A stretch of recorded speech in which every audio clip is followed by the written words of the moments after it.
Ang lalaking ito ang pinakamahusay na abogado sa Korea. Masasabing matagumpay ang kanyang karera. Ngunit biglang dumating ang masamang balita na tuluyang bumaligtad sa kanyang buhay. Isang araw, ang kinatawan ng legal office ay nagtalaga ng kasong medikal kay Park Tae-seok. Ang sitwasyon ng kaso ay, sa isang ospital, mayroong isang pasyente na may malubhang sakit sa puso. Ngunit dahil sa maling reseta ng dumadating na doktor na si Lee Cha, sa halip na gamot sa panunaw ay binigyan ng gamot laban sa cancer, na naging dahilan ng pag-atake sa puso ng pasyente at pumanaw. Dahil sa pagkakamali ni Si Cha, walang kamalay-malay ang pamilya ng pasyente, ngunit si Kim sa parehong ospital ay hindi alam kung bakit, ngunit nalaman niya ang balita at hiniling kay Si Cha na sabihin ito sa pamilya ng pasyente, kung hindi ay ibubunyag niya ito sa media. Ang kailangan gawin ni Park Tae-seok ay pigilan ang pagkalat ng impormasyong ito bago pa man madala ang kaso sa korte dahil sa mga alalahanin tungkol sa medikal na hindi pagkakasundo at interes ng ospital. Ang pangalan ng kliyente sa kasong ito ay hindi si Cha, kundi ang taong nasa likod niya, ang ikalawang henerasyong taekwon na si Shin Young-jin. Si Shin Young-jin ang magiging manugang ng energy conglomerate at siya rin ang magiging chairman ng ospital, isang VIP client ng law office. Kung matagumpay na makukumpleto ni Park Tae-seok ang gawaing ito, tiyak na makakamit niya ang mas maraming karangalan at benepisyo. Pagkatapos maunawaan ang sitwasyon, agad na pinuntahan ni Park Tae-seok si Kim. Nag-iisip ng paraan para kumbinsihin siyang huwag nang ituloy ang kaso. Ngunit si Kim, dahil sa kanyang konsensya bilang doktor, ay determinado at hindi makikipagkompromiso. Wala nang nagawa si Park Tae-seok kundi humanap ng ibang paraan. Kamakailan, may dumating na bagong empleyado sa law office, si Jung-jin. Nagtapos siya bilang valedictorian sa Judicial Training Institute at dahil sa kanyang kabataan at sigasig, labis siyang hindi nasisiyahan sa pagkapit ni Park Tae-seok sa mga makapangyarihan. Naniniwala siyang dapat humingi ng tawad si Cha sa pamilya ng pasyente. Ang mga salitang ito ay nilait niya. Sa kanyang paningin, ang mga abogado at negosyante ay walang pinagkaiba. Pareho silang nagtatakda ng mga kliyente at pera bilang pangunahin. Ang katarungan at pagiging makatao ay pawang salita lamang. Ang karera ni Park Tae-seok ay umunlad, ngunit hindi ganoon kaganda ang kanyang pamilya. Maraming taon na ang nakalipas, isang trahedya ang kumitil sa buhay ng kanyang bunsong anak na lalaki. Pagkatapos nito, naghiwalay sila ng kanyang asawa at muling nagpakasal sa kasalukuyan niyang asawa at nagkaroon ng isang lalaki at isang babae. Ngayon, abala si Park Tae-seok sa kanyang karera at hindi gaanong nabibigyan ng pansin ang kanyang asawa at dalawang anak. Maging ang kanyang asawang si Seo Young-jo ay nakita pa sa pitaka ng kanyang asawa ang isang litrato ng kanyang dating asawa at ng kanilang pumanaw na anak na nagpapatunay na sa loob ng maraming taon ay hindi pa rin niya makalimutan ang kanyang dating asawa. Noong gabing iyon ay kaarawan ng kanyang anak, ngunit matagal pa bago dumating si Park Tae-seok. Hindi alam ni Seo Young-jo na ang kanyang asawa ay nagpunta upang hanapin ang kanyang dating asawa. Nagpakalasing si Park Tae-seok, hindi niya namalaya na nakarating na pala siya sa harap ng bahay ng kanyang dating asawa. Tinanong siya ni Na Eun-sun kung anong araw ngayon, ngunit hindi niya maalala. Dahil dito, sinampal siya ni Na Eun-sun. Ang sampal na ito ang nagpagising kay Park Tae-seok. Naalala niya na ngayon pala ang araw ng kamatayan ng kanyang namatay na anak. Bitbit ang sakit at kalasingan, bumalik si Park Tae-seok sa kasalukuyan niyang bahay. Nakalipas na ang kaarawan ng kanyang anak at natutulog na ang dalawang magkapatid. Naghihintay pa rin sa kanya si Seo Young-jo. Habang nag-uusap, nagkamali si Park Tae-seok at natawag niya ang pangalan ng kanyang namatay na anak sa halip na ang pangalan ng kanyang kasalukuyang anak. Lalo pang nasaktan si Seo Young-jo, ngunit hindi siya nagsalita. Sa halip, tahimik niyang inilagay ang lumang litrato ng pamilya ng kanyang asawa at ng kanyang dating asawa.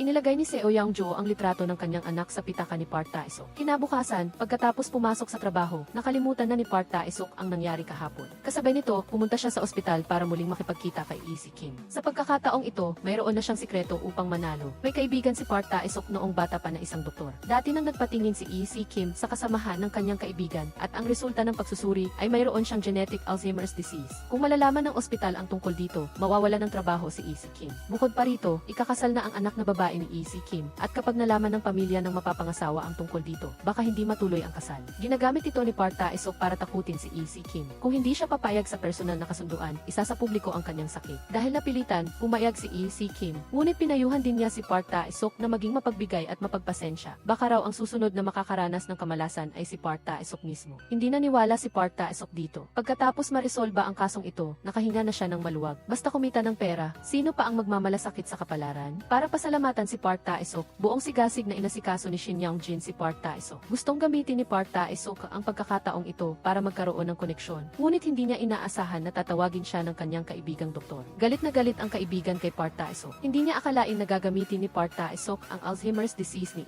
Kim. Upang pilitin siya, naaalala pa ng kaibigan na dati ay isang taong may mabuting puso si Park Tae-seok. Ngayon, matapos ang hirap na pagtatagumpay, nawala na ang kanyang paniniwala bilang isang abogado at lalo pang nawala ang kanyang pagnanais na hanapin ang orihinal na katarungan. Hindi naman kumbinsido si Park Tae-seok, nararamdaman niyang sinira ng kaibigan ang kanyang malaking pagkakataon. Ngayon, sa wakas ay nag-away ang dalawang matalik na magkaibigan. Kinabukasan, binigyan ni Shin Young-jin ng supercar si Park Ta-isok bilang kabayaran. Buong kasiyahang ipinagmaneho ni Park Ta-isok ang supercar sa istasyon ng telebisyon upang lumahok sa isang programa tungkol sa batas. Ngayon, siya ay isang sikat na tao sa larangan ng batas. Hindi pa nagsisimula ang programa, ngunit tumawag muli ang kanyang kaibigan. Naiinip na si Park Ta-isok. Seryosong sinabi ng kaibigan na mayroon ng resulta ang kanyang mga pagsusuri mula sa nakaraang mga araw. Si Park Ta-isok ay may Alzheimer's disease. Inakala niya na nagbibiro lang ang kaibigan dahil sa mainit na pagtatalo nila kahapon. Ngunit nang pag-isipan niyang mabuti, kamakailan ay nakalimutan niya ang pitaka, ang kaarawan ng kanyang anak at ang anibersaryo ng pagkamatay ng kanyang anak. Ang sunod-sunod na pagkalimot na ito ay malinaw na hindi normal. Nagpakita ng seryosong ekspresyon ang kaibigan at sinabing hindi siya nagbibiro. Sa sandaling iyon, halos gumuho si Park Ta-isok. Naalala niya ang babala ni Lee Si-kim. Ang kapahamakan sa buhay ay darating sa isang araw na hindi natin inaasahan.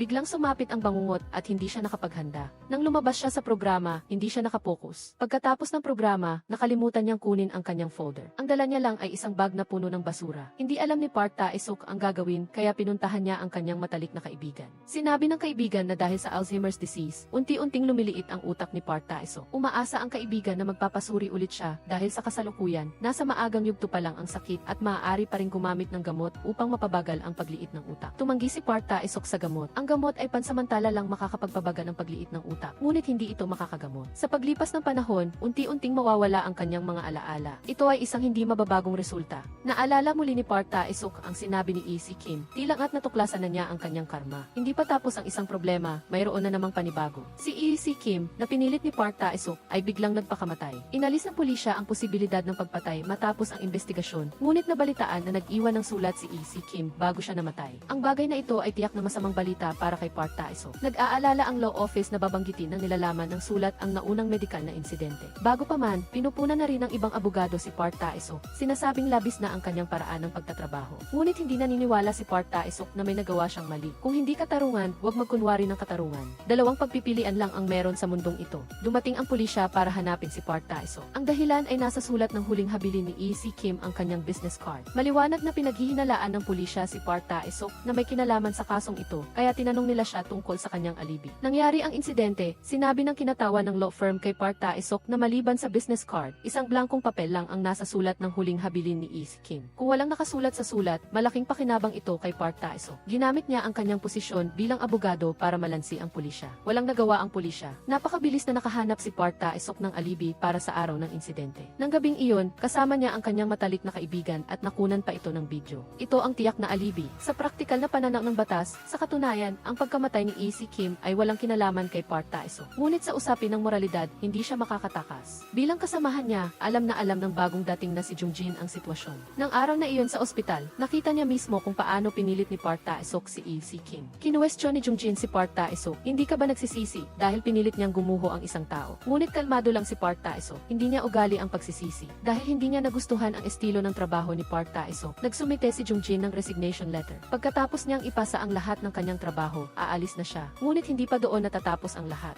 Nakakuha ng balita si Park Ta-isok na maliban kay Lee Si-kim, mayroon pa ring isang tao sa ospital na nakakaalam ng insidenteng iyon. Paano kung ibunyag niya ito sa media? Kung gayon, tapos na. Kaya't muling pinuntahan niya si Shin Young-jin, sinabing siya ang magsasagot hanggang sa huli. Nang pagtawanan ni Shin Young-jin si Lee Si-kim dahil sa Alzheimer's disease, na iniisip na ang pagkakaroon ng sakit na iyon ay magpapabobo sa isang tao at mas mabuting mamatay na lang kaysa mabuhay. Nang marinig iyon ni Park Ta-isok, humigpit ang kanyang kamao at nagalit ang kanyang mga mata. Dati, walang pakialam siya sa kalagayan ni Lee Si-kim. Ngunit ngayon na mayroon na rin siyang sakit na iyon, biglang sumulpot ang pakiramdam ng pakikiramay. Sa pagkakataong ito, sinabi ni Park Ta-isok, magsisisi ka. Narinig ito ni Jung-jin na nasa malapit at habang tinitingnan ang likod ni Park Ta-isok, bigla siyang nalungkot. Pagkabalik sa law office, nilapitan din si Park Ta-isok ng mga reporter. Ginamit pa rin ni Park Ta-isok ang dati niyang paraan para takasan ang mga reporter. Hindi niya inaasahan na pagkatapos umalis ng mga reporter, dumating naman ang kanyang ama. May kaso ang kanyang ama na gustong ipatulong sa kanya. Nagalit si Park Ta-isok at pinalayas ang kanyang ama. Malinaw na napakapangit ng relasyon ng mag-ama. Tinawag siyang walang hiya ng ama ni Park Ta-isok at sinabing tiyak na magsisisi ang anak. Nang marinig ang salitang kipagsisisi, halos gumuho ang damdamin ni Park Ta-isok. Kinuha niya ang vase ng bulaklak sa mesa at ibinuhos ang laman nito sa kanyang sarili. Hindi niya maintindihan kung bakit ganito ang tadhana sa kanya. Hindi niya alam kung ano ang nagawa niyang mali. Nang gabing iyon, isang hindi inaasahang bisita ang dumating para hanapin si Park Ta-isok. Siya ay si Nurse Yoon Kyung-ho na nagtatrabaho sa parehong ospital ni Lee Si-kim. Diretsahang sinabi ni Nurse Yoon Kyung-ho Kyung-ho na siya ang nagsabi kay Lee Si-kim tungkol sa insidente ng paggamot. Sa katunayan, ang blankong sulat ng huling habilin na may business card na nakita ng pulisya ay peke. Pinalitan ito ni Nurse Yoon Kyung-ho bago pa man dumating ang pulisya. Ngayon, ang totoong sulat ng huling habilin ay nasa kamay niya. Ngunit sinabi rin ni Nurse Yoon Kyung-ho na hindi niya ginawa ito para sa pera, kundi gusto niyang gamitin ang bagay na ito para pilitin si Park Tae-suk na tulungan siya sa isang bagay. Ayon kay Nurse Yoon Kyung-ho, magkapatid sila ng kanyang ate na ulila.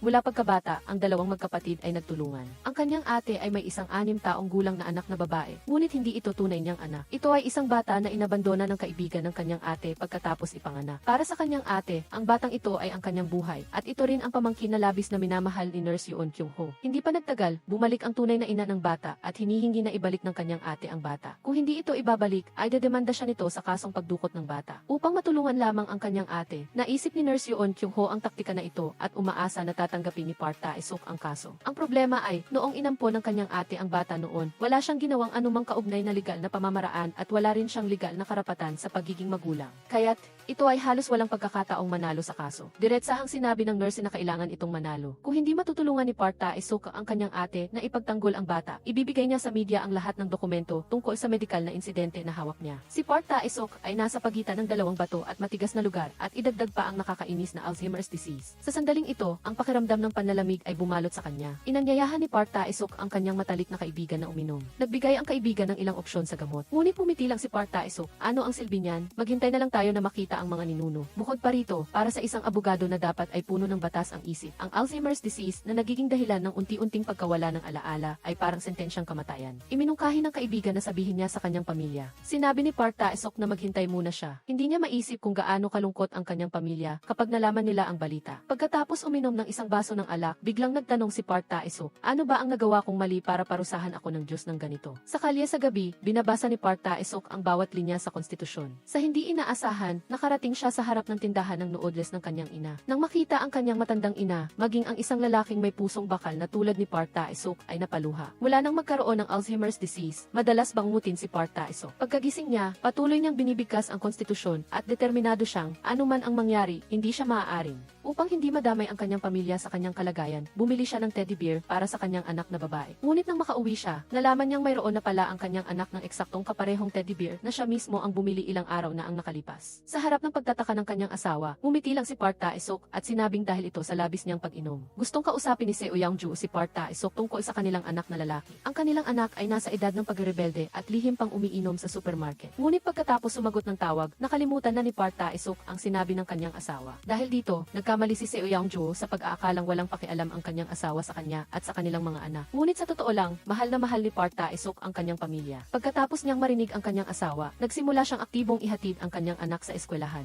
Kasabay nito, hinimok niya ang kanyang anak na lalaki na maging matapang at magpakita ng kakayahan. Pagkatapos niyang pumasok sa trabaho, dinala na ni Yoon Kyung-ho ang kanyang ate at pamangkin kay Park Tae-suk at inihayag na natagpuan na niya ang ama ng bata. Ang ama ay isa ng sikat na manunulat at malapit ng magpakasal sa isang babaeng mayaman at may posisyon. Pakiramdam niya, ang dahilan kung bakit gustong magsampa ng kaso ng tunay na ina ay para gamitin ang bata bilang dahilan upang humingi ng pera sa kanyang dating asawa. Nagpasya si Park Tae-suk na tanggapin ang kasong ito, ngunit nagbigay din siya ng kondisyon. Hiniling niya kay Yoon Kyung-ho na ang ospital ng isang tiyak na halaga at kailangan din niyang itago ang ebidensya ng pagtanggap ng pera. Bukod pa rito, pagkatapos ng kaso, kailangan niyang ibigay sa kanya ang sulat ng huling habilin ni Lee Si-kim at ang reseta sa insidenteng iyon ng maling pagrereseta. Ginawa niya ito, syempre, dahil gusto niyang dalhin si Nurse Yoon Kyung-ho sa iisang panig. Upang protektahan ang kanyang ate at pamangkin, pumayag si Nurse Yoon Kyung-ho. Pinuna ng kinatawa ng law firm si Park Tae-suk dahil hindi niya ito kinonsulta bago tanggapin ang kasong ito. Sumagot naman si Park Tae-suk na ang tunay na ina ay walang kakayahang magpalaki ng bata at kung sasama ang bata sa kanya ay magiging miserable ito. Pagkasabi pa lang niya, naramdaman na ni Park Tae-suk na marahil ito ang pangunahing dahilan kung bakit niya piniling tanggapin ang kasong ito. Hindi niya alam kung kailan nagsimula, ngunit ang abogadong walang pakialam sa konsensya na tulad niya ay nagbago. Matapos makipag-usap kay Nurse Yoon Kyung-ho, agad na tinanggap ni Park Tae-suk ang kaso. Binigyan niya si Jung-jin ng isang tasa ng kape na may bakas ng daliri ng tunay na ama ng bata. Sinasadya niya ito upang mag-iwan ng bakas ang kalaban. Nang makipagkita kay Park Tae-suk ang tunay na ama ng umaga, naibigay na ni Jung-jin ang kanyang resignation letter kay Park Tae-suk, ngunit nakalimutan na ni Park Tae-suk ang lahat. Mukhang ninakaw na pala ng Alzheimer's disease ang kanyang alaala nang hindi niya namamalayan. Bukod pa rito, mas mahirap ang kasong ito kaysa sa inaasahan. Bukod sa pera, hinihingi rin ng tunay na ina ang karapatan sa pagiging magulang ng kanyang anak na babae. Samantala, pinipilit din ni Shin Young-jin si Park Tae-suk na mabilis na ayusin ang bagay na ito dahil may kinalaman ito sa ospital. Sa oras na nag-aalala nag-aalala si Park Tae-suk dahil sa kawalan ng pag-unlad, patuloy siyang binabangungot. Kamakailan, sa mga panaginip ni Park Tae-suk, paulit-ulit na lumilitaw ang isang taong nakasuot ng clone mask. Ang payaso ay patuloy na nagsasabi kay Park Tae-suk na hindi niya siya kakampi. Ngunit sa tuwing magigising si Park Tae-suk, nagiging malabo ang kanyang alaala. Hindi niya maalala kung sino ang payaso na iyon. Nagpunta si Park Tae-suk sa ospital upang hanapin ang kanyang matalik na kaibigan. Hindi niya inaasahan na nandoon din si Seo Young-joo. Inakala niya na sinabi na ni E.C. Kim Hyun-wook sa kanyang asawa ang tungkol sa kanyang sakit. Pagkatapos magpaliwanag ni E.C. Kim Hyun-wook, nalaman niyang pumunta ang kanyang asawa sa ospital para magpasuri sa insomnia. Tungkol naman sa kanyang sakit, walang anumang nabunyag. Nag-alala si Park Tae-suk para sa kanyang asawa at hindi niya napigilan ang sumigaw. Hindi ba ako mapagkakatiwalaan bilang asawa? Malumana siyang inalo ni Seo Young-joo at sinabing walang malaking problema. Ngunit nag-alala pa rin si Park Tae-suk at niyakap ang kanyang asawa, paulit-ulit na humihingi ng tawad. Sa mga nakaraang taon, bagamat matagumpay ang kanyang karera, nagkaroon siya ng maraming kakulangan sa kanyang asawa, mga anak at pamilya. Pagka-uwi ni Seo Young-joo, hindi napigilan ni Park Tae-suk na magreklamo kay E.C. Kim Hyun-wook tungkol sa kanyang Alzheimer's disease, sa insomnia ng kanyang asawa, at sa kaso na may napakaliit na posibilidad na manalo. Sunod-sunod na dumarating ang mga masasamang bagay, hindi man lang nagbibigay ng pagkakataong huminga. Ngunit para sa kanyang pamilya, nagpasya si Park Tae-suk na hindi na maging mapilit at pumayag kay E.C. Kim Hyun-wook na gawin ang pangalawang pagsusuri tungkol sa kaso, upang maiwasan ang pagpunta sa korte hanggat maaari at mabawasan ang panganib na matalo. Tinawag ni Park Tae-suk ang dalawang magkapatid, si Nurse Yoon Kyung-ho at ang tunay na ina, sa law office. Plano niyang gawin ang lahat ng kanyang makakaya upang makipag-ayos tungkol sa karapatan sa pagiging magulang. Umaasa si Park Tae-suk na ililipat ng tunay na ina ng bata ang karapatan sa pagiging magulang sa ina ng nagpalaki, kapalit ng regular na kabayaran mula sa huli. Ngunit matigas ang tunay na ina at ang kanyang abogado, at iginigiit nilang kunin ang karapatan sa pagiging magulang. Kaya tiyak na dadalhin sa korte ang kasong ito. Sa kabilang banda, napansin ng dating asawa ni Park Tae-suk na sina Yoon-sun na mayroong naglalagay ng sariwang bulaklak araw-araw sa lugar kung saan namatay ang kanilang anak. Tinanong niya kung si Park Tae-suk ang naglagay nito, ngunit nagduda si Park Tae-suk. Nang gabing iyon, matapos ang mahabang panahon, inimbitahan ni Park Tae-suk ang kanyang pamilya sa isang restaurant para maghapunan. Ngunit matagal na naghintay ang kanyang pamilya at sa huli, hindi siya dumating. Ngunit sa totoo lang, hindi naman nagpakita ng hindi pagtupad sa pangako si Park Tae-suk. Papunta na siya sa restaurant. Ngunit nakalimutan niyang dalhin ang kanyang telepono. Nang lumingon siya sa paligid, lumabo na ang kanyang alaala. Ang lungsod sa harap niya ay abala sa mga sasakyan at tao. Ngunit nakalimutan ni Park Tae-suk na nasa isang hindi pamilyar na lugar siya. Hindi niya maalala kung nasaan ang restaurant na pinagtagpuan nila ng kanyang pamilya. Nawala siya sa kalsada, patuloy na nag-aalala at hinahalikan ang kanyang ulo. Hindi pa rin niya malilimutan na naghihintay pa rin sa kanya ang kanyang asawa at mga anak. Sa dilim ng gabi, habang dumadaan ang mga sasakyan, patuloy na sinasaktan ni Park Tae-suk ang kanyang ulo. Gusto niyang maalala ang lugar na pinagtagpuan nila ng kanyang pamilya para kumain. Nahirapan siyang maalala ang isang bagay, ang business card ng restaurant na nakasiksik sa bulsa ng kanyang jacket. Batay sa address sa business card, tumakbo si Park Tae-suk ng mabilis. Sa wakas, nang makarating siya sa lugar, nang makita ni Park Tae-suk ang kanyang asawa sa malapit, marami siyang napagtanto. Dati, inakala niyang nagtatrabaho siya para sa kanyang pamilya, ngunit ngayon lamang niya nalaman na ngayon niya lang talaga pinaghihirapan ang para sa kanyang pamilya. Pauwi sa kotse, tinanggal niya ang isang headphone ng kanyang anak upang sabay silang makinig ng musika. Kahit alam niyang mawawala rin ang kanyang mga alaala sa kalaunan, sa ngayon, gusto niyang panatilihin ang kaligayahang ito. Tungkol sa pagkalimot sa restaurant, pinayuhan ni E.C. Kim Hyun-wook si Park Tae-suk na kapag lumitaw na ang cognitive impairment, magiging kakaiba na ang kanyang pag-ugali sa hinaharap. Sa kasalukuyan, ang tanging magagawa niya para kay Park Tae-suk ay bigyan siya ng ilang gamot at imungkahi na itigil na niya ang paninigarilyo at pag-inom. Sinunod ni Park Tae-suk ang payo ni E.C. Kim Hyun-wook at ininom ang kanyang gamot at hiniling niya sa kanyang sekretarya na bantayan siya habang tumitigil sa paninigarilyo at pag-inom. Para sa kanyang pamilya, gusto niyang subukan. Habang nagtatrabaho, sinabi ng sekretarya kay Park Tae-suk na mula nang dumating siya sa law office, hindi pa niya nasusolusyonan ang anumang kaso na may kinalaman sa clone. Bukod pa rito, patuloy ang kaso tungkol sa karapatan sa pagiging magulang. Sinuri ni Jungjin ang ihigli sa tasa ng kape at pinatunayan na ang manunulat na iyon ay hindi ang tunay na ama ng bata. Dahil sa pagtuklas na ito, nagkaroon ng pagkakataong manalo si Park Tae-suk. Sa negosasyon, sinabi niya ito sa tunay na ina ng bata. Sa ganitong sitwasyon, kung dadalhin sa korte, hindi lamang hindi magkakaroon ng karapatan sa pagiging magulang ang tunay na ina. Walang natanggap na kahit isang sentimo ng kabayaran at nahatulan pa nga ng paninirang puri. Dahil dito, ang abogado ng ina ng bata ay napilitang makipagkompromiso. Pagkatapos ng pangyayaring ito, sinabi ni Yoon-sun kay Park Tae-suk na nagpasya ang kanyang kapatid at ang ina ng bata na mamuhay ng magkasama at palakihin ang bata ng magkasama. Gusto niyang ibalik ang perang kinita niya mula sa pangingikil sa ospital. Ngunit tinutulan ito ni Park Tae-suk. Ang pagpapalaki ng bata ay nangangailangan ng malaking halaga ng pera at saka, siya lang ang kumikita sa pamilya. Nang marinig ito ni Yoon-sun mula kay Park Tae-suk, biglang naramdaman ni Jungjin na tila iba ang masamang abogadong ito. Kamakailan, si Park Tae-suk ay naharap muli sa isang kaso kung saan nagkataong ang biktima ay si Dr. Cha. Nagreseta siya ng mali. Ngayon, hindi mali ang reseta ni Dr. Cha, kundi nagdulot siya ng problema at tumakas. Ngunit kakaiba, sa pagkakataong ito, napakakaiba ng reaksyon ni Park Tae-suk. Hindi lang niya hindi kinampihan si Dr. Cha, kundi pinayuhan pa niya itong sumuko. Sa pagkakataong ito, ang nagdemanda sa likod ng lahat ay si Director Shin Young-jin ng ospital. Si Kim Hyun-wook ay walang pakialam sa pagdulot ng problema at pagtakas. Sa halip, naramdaman niyang malaslang si Dr. Cha. Nang marinig ito ni Park Tae-suk, bigla siyang sumugod at akmang susuntukin ang lalaking ito. Hindi maintindihan ni Jung-jin kung anong nangyayari kay Park Tae-suk. Sinabi naman ng kalihim sa kanya ang dahilan. Lumabas na ang anak ni Park Tae-suk at ng kanyang dating asawa ay namatay sa isang aksidente. Ang sitwasyon ay katulad ng sa pagkakataong ito, ang salarin ay piniling tumakas. Dahil dito, sa mga taong ito, hindi tinanggap ni Park Tae-suk ang mga kaso ng pagdudulot ng problema at pagtakas. Ngunit kamakailan, ang kanyang dating asawang sina Yoon-sun ay nakahanap ng isang mahalagang pahiwati para malaman kung sino talaga ang naglagay ng mga bulaklak sa pinangyarihan ng trahedya ng kanyang anak. Gabi-gabi ay nagbabantay sina Yoon-sun malapit doon. Sa wakas, isang gabi ay nahintay niya ang taong iyon. Sayang lang at sa proseso ng paghabol, nawala ni na Yoon-sun ang taong ito. Ngunit sigurado siyang ito ang nagdulot ng trahedya. Sinabi ni na Yoon-sun ang bagay na ito kay Park Tae-suk na nangyari ang trahedya ng kanilang anak 15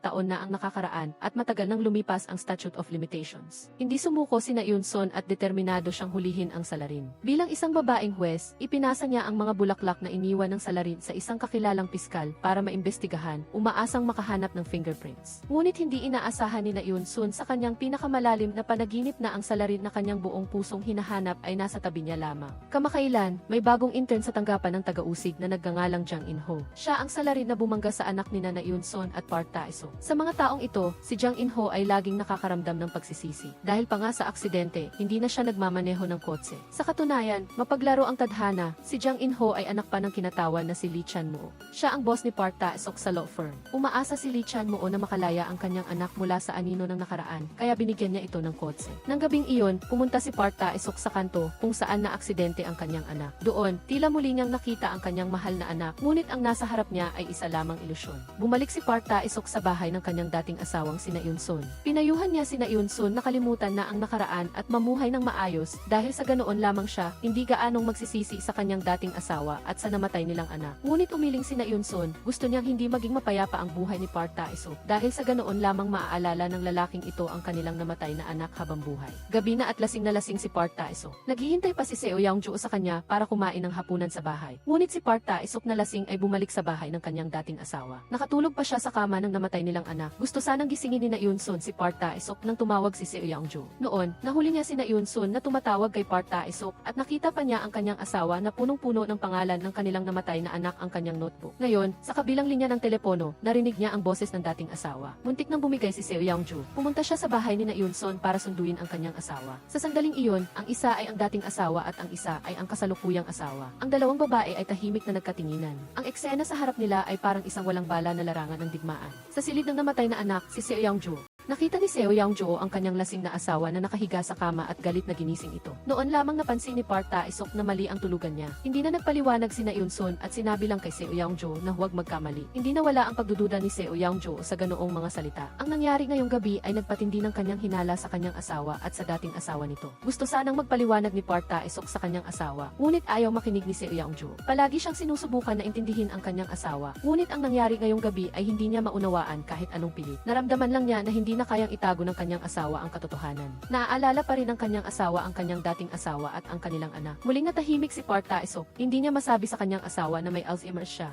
Sa sitwasyong ito, sa harap ng pagdududa ng kanyang asawa, paulit-ulit na sinabi ni Park Tae-suk kay Seo Young-joo na maniwala sa kanya. Kung walang ebidensya, walang saysay ang anumang sasabihin. Sinisi ni Seo Young-joo si Park Tae-suk na napakamakasarili, ngunit hindi maipaliwanag ni Park Tae-suk ang kanyang sarili. Nang gabing iyon, hindi umuwi si Park Tae-suk at nanatili sa opisina. Ang kanyang dating asawa, ang kanyang kasalukuyang asawa, ang kanilang mga anak at ang kinamumuhian niyang Alzheimer's pagod na pagod si Park Tae-suk. Kinaumagahan, ikinuwento niya kay Jung-jin ang nangyayari sa kanya kamakailan. Napakakaiba. Dati, nalalasing din siya, ngunit hindi pa siya nakatulog sa bahay ng kanyang dating asawa. Ang mas kakaiba pa ay habang nawawala ang kanyang kasalukuyang alaala, ang kanyang mga lumang alaala ay nagiging napakalinaw. Halimbawa, kamakailan, laging nananaginip siya tungkol sa kanyang namatay na anak. Ipinaliwanag ni Jung-jin na ang Alzheimer's ay magpapahina sa kakayahang tandaan ang mga bagong impormasyon. Kaya naman, ang mga lumang alaala ay papalitan ang mga bago para muling maalala na magreresulta sa pagtingin ng pasyente sa nakaraan bilang kasalukuyan. Ngunit, sa kabila nito, maliban sa pagtigil sa droga at alak at paggamit ng gamot para makontrol ito, wala nang ibang lunas. Matapos kausapin si Jungjin, nagpatuloy si Park Tae-suk sa kanyang trabaho. Nais ni Shin Young-jin na gumanti sa taong humarang sa kanya noon, si Park Tae-suk, kaya inutusan niya ang kinatawan na si Lee Chan-moo ng law firm na alisin si Park Tae-suk, kung hindi ang mga subsidiary ng Hyungga Group. Tinatakot ni Shin Young-jin na tatapusin ang kooperasyon sa law office. Kaya naman, tinawag ng ama ni Shin Young-jin na si Chairman Shin si Park Tae-suk para kausapin at ipaliwanag ang sitwasyon sa kanyang anak. Kahit humingi ng tawad si Park Tae-suk, parang pilit pa rin. Binalaan niya ang mag-amang Shin na ang relasyon nila ay symbiotic, magkasama silang mabubuhay o magkasama silang mawawala. Kung iwanan siya ng industriya, ang mga sunod-sunod na kaso ng mag-amang Shin ay hindi rin magiging maganda. Dahil dito, nakipagkasundo rin sa wakas si Chairman Shin kay Park Tae-suk. Matapos maayos ang usapan, sinabi ni Park Tae-suk kay Lee Chan-moo na may naglagay ng bulaklak sa pinangyarihan ng aksidente ng kanyang anak. Nang marinig ang kaso na lampas na sa statute of limitations. Ngunit mayroon pa ring sinag ng pag-asa si Park Tae-suk. Kung ang salarin ay nanirahan sa ibang bansa pagkatapos ng insidente, ang statute of limitations ay maaaring pahabain. Ito ang pinakamalaki at tanging pag-asa niya sa sandaling ito. Ngunit hindi alam ni Park Tae-suk na ang salarin na nagdulot ng trahedya sa kanyang anak ay ang mahal na anak ni Lee Chan-moo. Lalo na niyang hindi inaasahan na ang piskal na pinagkatiwalaan ni Na Eun-son para suriin ang mga fingerprints sa mga bulaklak ay hihingi ng tulong sa intern na si Jang In-ho na siyang anak ni Lee Chan-moo. Wala si Park Tae-suk kaya si Jungjin na lang ang mag-isang humarap sa kaso ni Dr. Cha. Sa huli, nagkasundo ang doktor at ang pamilya ng biktima. Matapos ang panahong ito ng pagtatrabaho ng magkasama, ang dalawa ay naging magaling na magkasama. Habang papalabas na sila para makipagkita sa kliyente, tumawag ang paaralan ng anak ni Park Tae-suk. Umaasa si Park Tae-suk na makakapunta ang kanyang asawa dahil abala siya at hindi makakapun. Ngunit mariing pinilit ni Seo Young-ju si Park Tae-suk na pumunta. Mas mahalaga ba ang trabaho kaysa sa anak? Kahit ganoon ang sinabi niya, pumunta pa rin siya sa paaralan. Hindi niya inasahan na pagkalipas ng ilang minuto, dumating din si Park Tae-suk. Hindi na niya gustong pabayaan ang kanyang pamilya dahil sa trabaho. Sinabi ng guro sa mag-asawa na nagkamali ng kuha ang kanilang anak ng gamit ng paaralan. Tinanong ni Park Tae-suk sa kanyang anak kung ano ba talaga ang nangyari. Ngunit pinaniwalaan ni Seo Young-ju ang kanilang anak at sinisi ang kanyang asawa dahil sa hindi pagtitiwala sa kanilang anak. Dahil sa kanilang pagtatalo, muling napag-usapan ng mag-asawa ang nangyari kagabi. Nagtago si Park Tae-suk sa banyo para maglagay ng gamot sa kanyang noo. Ngunit hindi niya maalis ang bigat sa kanyang dibdib. Sa galit, sinipa niya ang pintuan ng banyo para ilabas ang kanyang emosyon. Sa totoo lang, mag-isa niyang binubuhat ang lahat ng pasanin. Nang gabing iyon, binisita ni Park Tae-suk ang kanyang ina. Binigyan siya ng kanyang ina ng isang malaking at masarap na mangkok ng noodles. Sa harap ng pag-aalala ng kanyang ina, nagsinungaling si Park Tae-suk na malakas at malusog siya palagi. Binigyan din niya ang kanyang ina ng pera. Iyon lang ang tanging maibibigay niya. Nang gabing iyon, habang papasakay si Park Tae-suk sa kanyang kotse, bigla siyang nilapitan ng dalawang tao at binugbog. Hindi na kailangang isipin kung sino ang may kagagawan. Tiyak na kagagawan ito ni Shin Young-jin dahil sa kanyang paghihiganti. Si Park Tae-suk, gaya ng dati, ay umuwi na may maraming sugat, ngunit hindi niya ipinakita sa kanyang asawa ang kanyang kalagayan. Bukod pa rito, mula nang matuklasan niya ang suspect na sinasabing nagdulot ng trahedya sa pinangyarihan, gabi-gabi ay nagbabantay si Na Eun-son malapit doon. Ngunit hindi na bumalik ang salarin. Sinabi rin ng piskal na tumutulong kay Na Eun-son sa investigasyon na ang mga fingerprint na nakuha mula sa mga bulaklak ay hindi kumpleto at napakahirap ihambing. Matapos basahin ang ulat, nag-aalala si Lee Chan-moo. Maingat niyang tinanong si Park Tae-suk tungkol dito. Agad na nakipag-ugnayan si Park Tae-suk kay Jo Hae-won, ngunit nagkamali siya ng numero ng telepono. Gusto ni Park Tae-suk na maglagay ng gamot. Ngunit hinanap niya sa buong bulsa at sa opisina, ngunit wala siyang makita. Hindi pa rin niya alam na nakita na ni Seo Young-ju ang kahon ng gamot sa kanyang jacket. Nagduda si Seo Young-ju kaya sinuri niya online ang gamit ng gamot. Nang suriin niya, nalaman niyang gamot pala ito para sa Alzheimer's. Matapos malaman ang impormasyon tungkol sa gamot, labis na nagulat si Seo Young-ju. Ngayon lang niya naintindihan kung bakit madalas makalimot ang kanyang asawa nitong mga nakaraang araw. Nagpunta si Seo Young-ju kay Jungjin at hindi na rin nagtago si Jungjin. Matapos kumpirmahin ang balita, halos bumigay na si Seo Young-ju.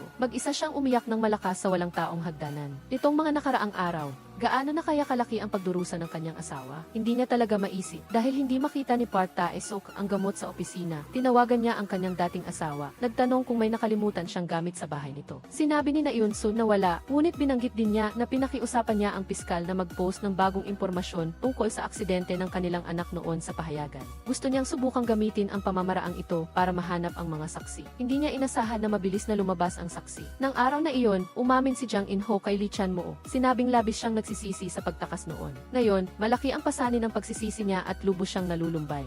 Naramdaman ni Lee Chan-moo na may pananagutan ang kanyang anak. Sa mga taong ito, napakalaki na ng kanyang naisakripisyo para sa buhay ng kanyang anak. Umaasa siya na mula ngayon, malalampasan ng kanyang anak ang nakaraan at mamuhay ng maayos. Sa sandaling ito, nakatanggap ng balita si Prosecutor Kang na may-ari ng convenience store na nakakita sa taong naglagay ng mga bulaklak sa pinangyarihan ng aksidente noong gabing iyon. Bukod pa rito, mayroon pang kuha mula sa kitty. Nang marinig ito, agad na nataranta si Jang In-ho. Buti na lang at hindi tulad ng kanyang ama, si Lee Chan-moo, si Jang In-ho ay isang mabuting tao. Ayaw niyang pabigatan ng kanyang konsensya, kaya pagkatapos mag-atubili, tinawagan ni Jang In-ho si Park Tae-suk. Gusto niyang sabihin sa kanya ang buong katotohanan. Dahil si Jang In-ho ay anak ni Lee Chan-moo. Kilala na ni Park Tae-suk si Jang In-ho noon pa. Sa kanyang mga mata, si Jang In-ho ay isang masunuring bata. Sa harap ng ama ng biktima, si Park Tae-suk, humingi ng tawad si Jang In-ho at hindi napigilang umiyak. Ngunit bago pa niya masabi ang buong katotohanan, tumawag na si Na Eun-sun. Sinabi niya kay Park Tae-suk na may nag-hack sa key ng convenience store at nabura ang video na naglalaman ng pagkakakilanlan ng salarin. Tungkol dito, pinaghihinalaan ni Na Eun-sun na hindi ito nagkataon lamang, kundi may gustong maghiganti kay Park Tae-suk. Ayon sa may-ari ng convenience store, may isang binatang madalas bumili ng bulaklak at inilalagay sa tabi ng kalsada kamakailan.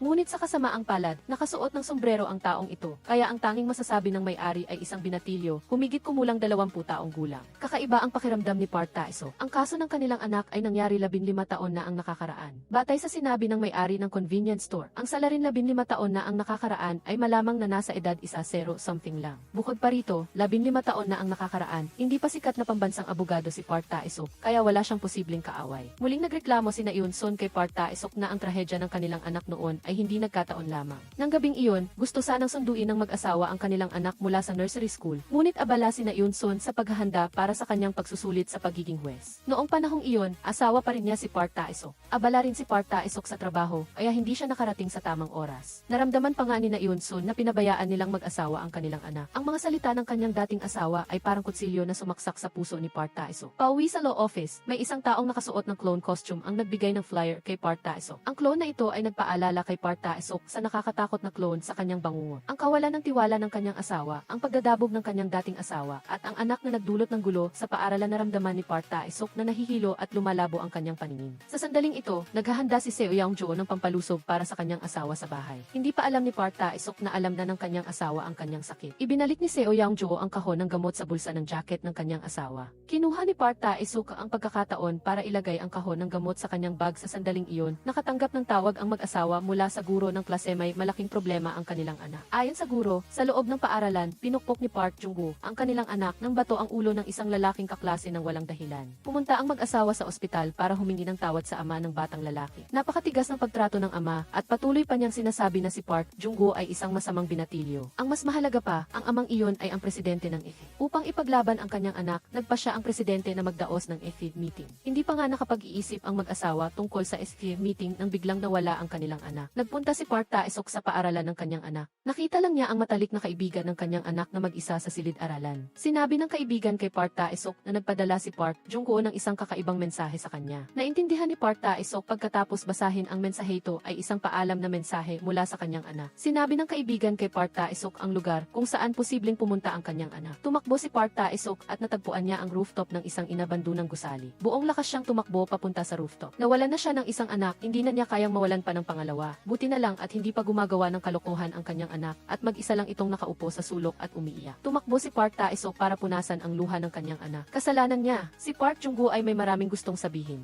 Sa isang amang tulad niya, ngunit wala siyang alam. Nang marinig ang mga salita ng kanyang ama, mas lalong umiyak si Park Jung-woo. Sa dilim ng gabi, magkayakap ang mag-ama. Nang makita niyang ligtas na nakabalik ang kanyang asawa, kasama ang kanilang anak, nakahinga na rin sa wakas si Seo Young-jo. Kinabukasan, nagkaroon ng FF meeting sa paaralan. Sa pasilyo ng paaralan, mayroong isang board na may pamagat na kapag ikaw ay binubuli. Sa totoo lang, napakabigat na nilalaman. Ang unang punto sa board ay sinasabing ang mga estudyanteng binubuli ay dapat magtanong sa kanilang sarili. Tinanggal ni Park Tae-suk ang board at pumasok sa meeting room. Susunod, kailangan niyang lumaban para sa kanyang anak. Sa SFF meeting, ang ama ng batang sinipa ay gustong gamitin ang kanyang posisyon bilang presidente ng EHE para mamuno. Sa pulong, matibay niyang sinabi na ito ay isang insidente kung saan si Park Jung-woo ang unilateral unilaterally na nanggulo sa kanyang anak. Kasabay nito, hiniling niya sa mga estudyanteng may kaugnayan na magbigay ng patotoo. Si Park Tae-suk, na huling dumating, ay tahimik na kinuha ang board na tinanggal niya sa pasilyo at tiningnan ang kanyang asawa at anak na nagpapahiwatig na, "Huwag mag-alala, nandito ako." Sa ilalim ng direksyon ng presidente ng FE, ilang kaklase na malapit sa anak niya ang nagpatotoo. Sinasabing walang dahilan na binubuli sila ni Park Jung-woo. Nag-alinlangan ang matalik na kaibigan ni Park Jung-woo na sabihin ang totoo. Ngunit bigla itong inagaw ng anak ng presidente ng FE na nagsinungaling na ninakaw ni Park Jung-woo ang orasan ng kanyang kaibigan.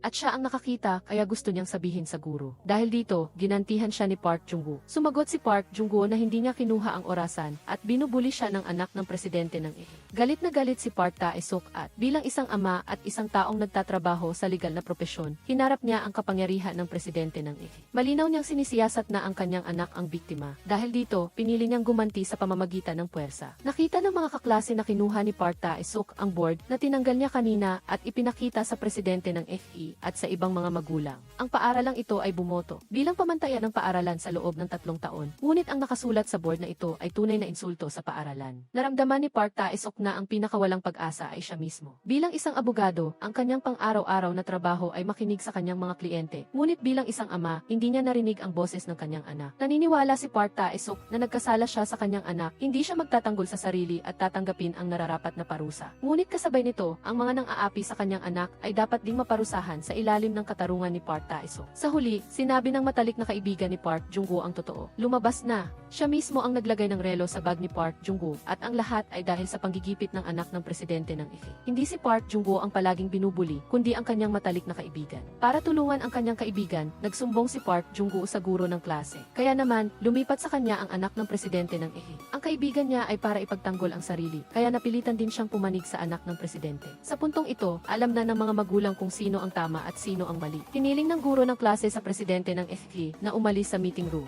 Humingi rin ng tawad ang ama ng matalik na kaibigan ni Park Jung-woo kay Park Tae-suk at pinasalamatan si Park Jung-woo sa pagtulong sa kanyang anak. Sa daan pa uwi, umiti si Park Jung-woo. Matagal nang hindi nakita. Sama-sama silang tatlo na sinundo ang kanilang kapatid na babae na nag-aaral ng taekwondo. Isang masayang pamilya ng 4 ang masayang naglaro sa parke buong hapon. Iyon ang kaligayahan na matagal nang hinihintay ni Park Jung-woo. Sinabi ni Park Jung-woo na napakagwapo ng kanyang ama ngayon at gusto niyang tandaan ang araw na ito habang buhay. Masaya at malungkot si Park Tae-suk dahil darating ang araw na ang mga sinasabi ng kanyang anak, ang larawan ng kanilang masayang pamilya ng 4 na naglalaro lahat ay makakalimutan niya. Hayaan na. Sa ngayon, makita man lang ang 2 anak na masayang nagtatakbuhan at maligayang hawak ang kamay ng kanyang asawa habang naglalakad. Ano man ang mangyari, kailangan niyang tandaan. Kamakailan, naramdaman ng kanyang mga kasamahang abogado na tila nagbago na si Park Tae-suk. Dati, hindi siya tumatanggap ng mga kaso. Ng libreng kaso para sa charity, ngunit ngayon ay interesado na siya sa pagtatanggol sa charity. May isang 16 na taong gulang na batang babae na nagnakaw ng pera mula sa may-ari ng tindahan para makabayad sa mga gastusin sa ospital ng kanyang lola. Gusto ng may-ari ng tindahan na idemanda ang batang babae. Kinagalitan ni Park Tae-suk ang batang babae, sinabing dapat niyang pagtuunan ng pansin ang pag-aaral at huwag magreklamo tungkol sa kanyang sitwasyon. Kasabay nito, binigyan din niya ang batang babae ng pera at sinabihan itong bilhin ang mga paboritong pagkain ng kanyang lola. Bilang kasamahan, malinaw na naramdaman ni Jung-ji na tila naging mas mabait na ang dating masamang abogado. Habang nag-uusap sila, nakatanggap si Park Tae-suk ng tawag mula kay Na Eun-sun. Patuloy na ipinipilit ni Na Eun-sun na alalahanin ni Park Tae-suk ang mga kaso na kanyang hinawakan noon.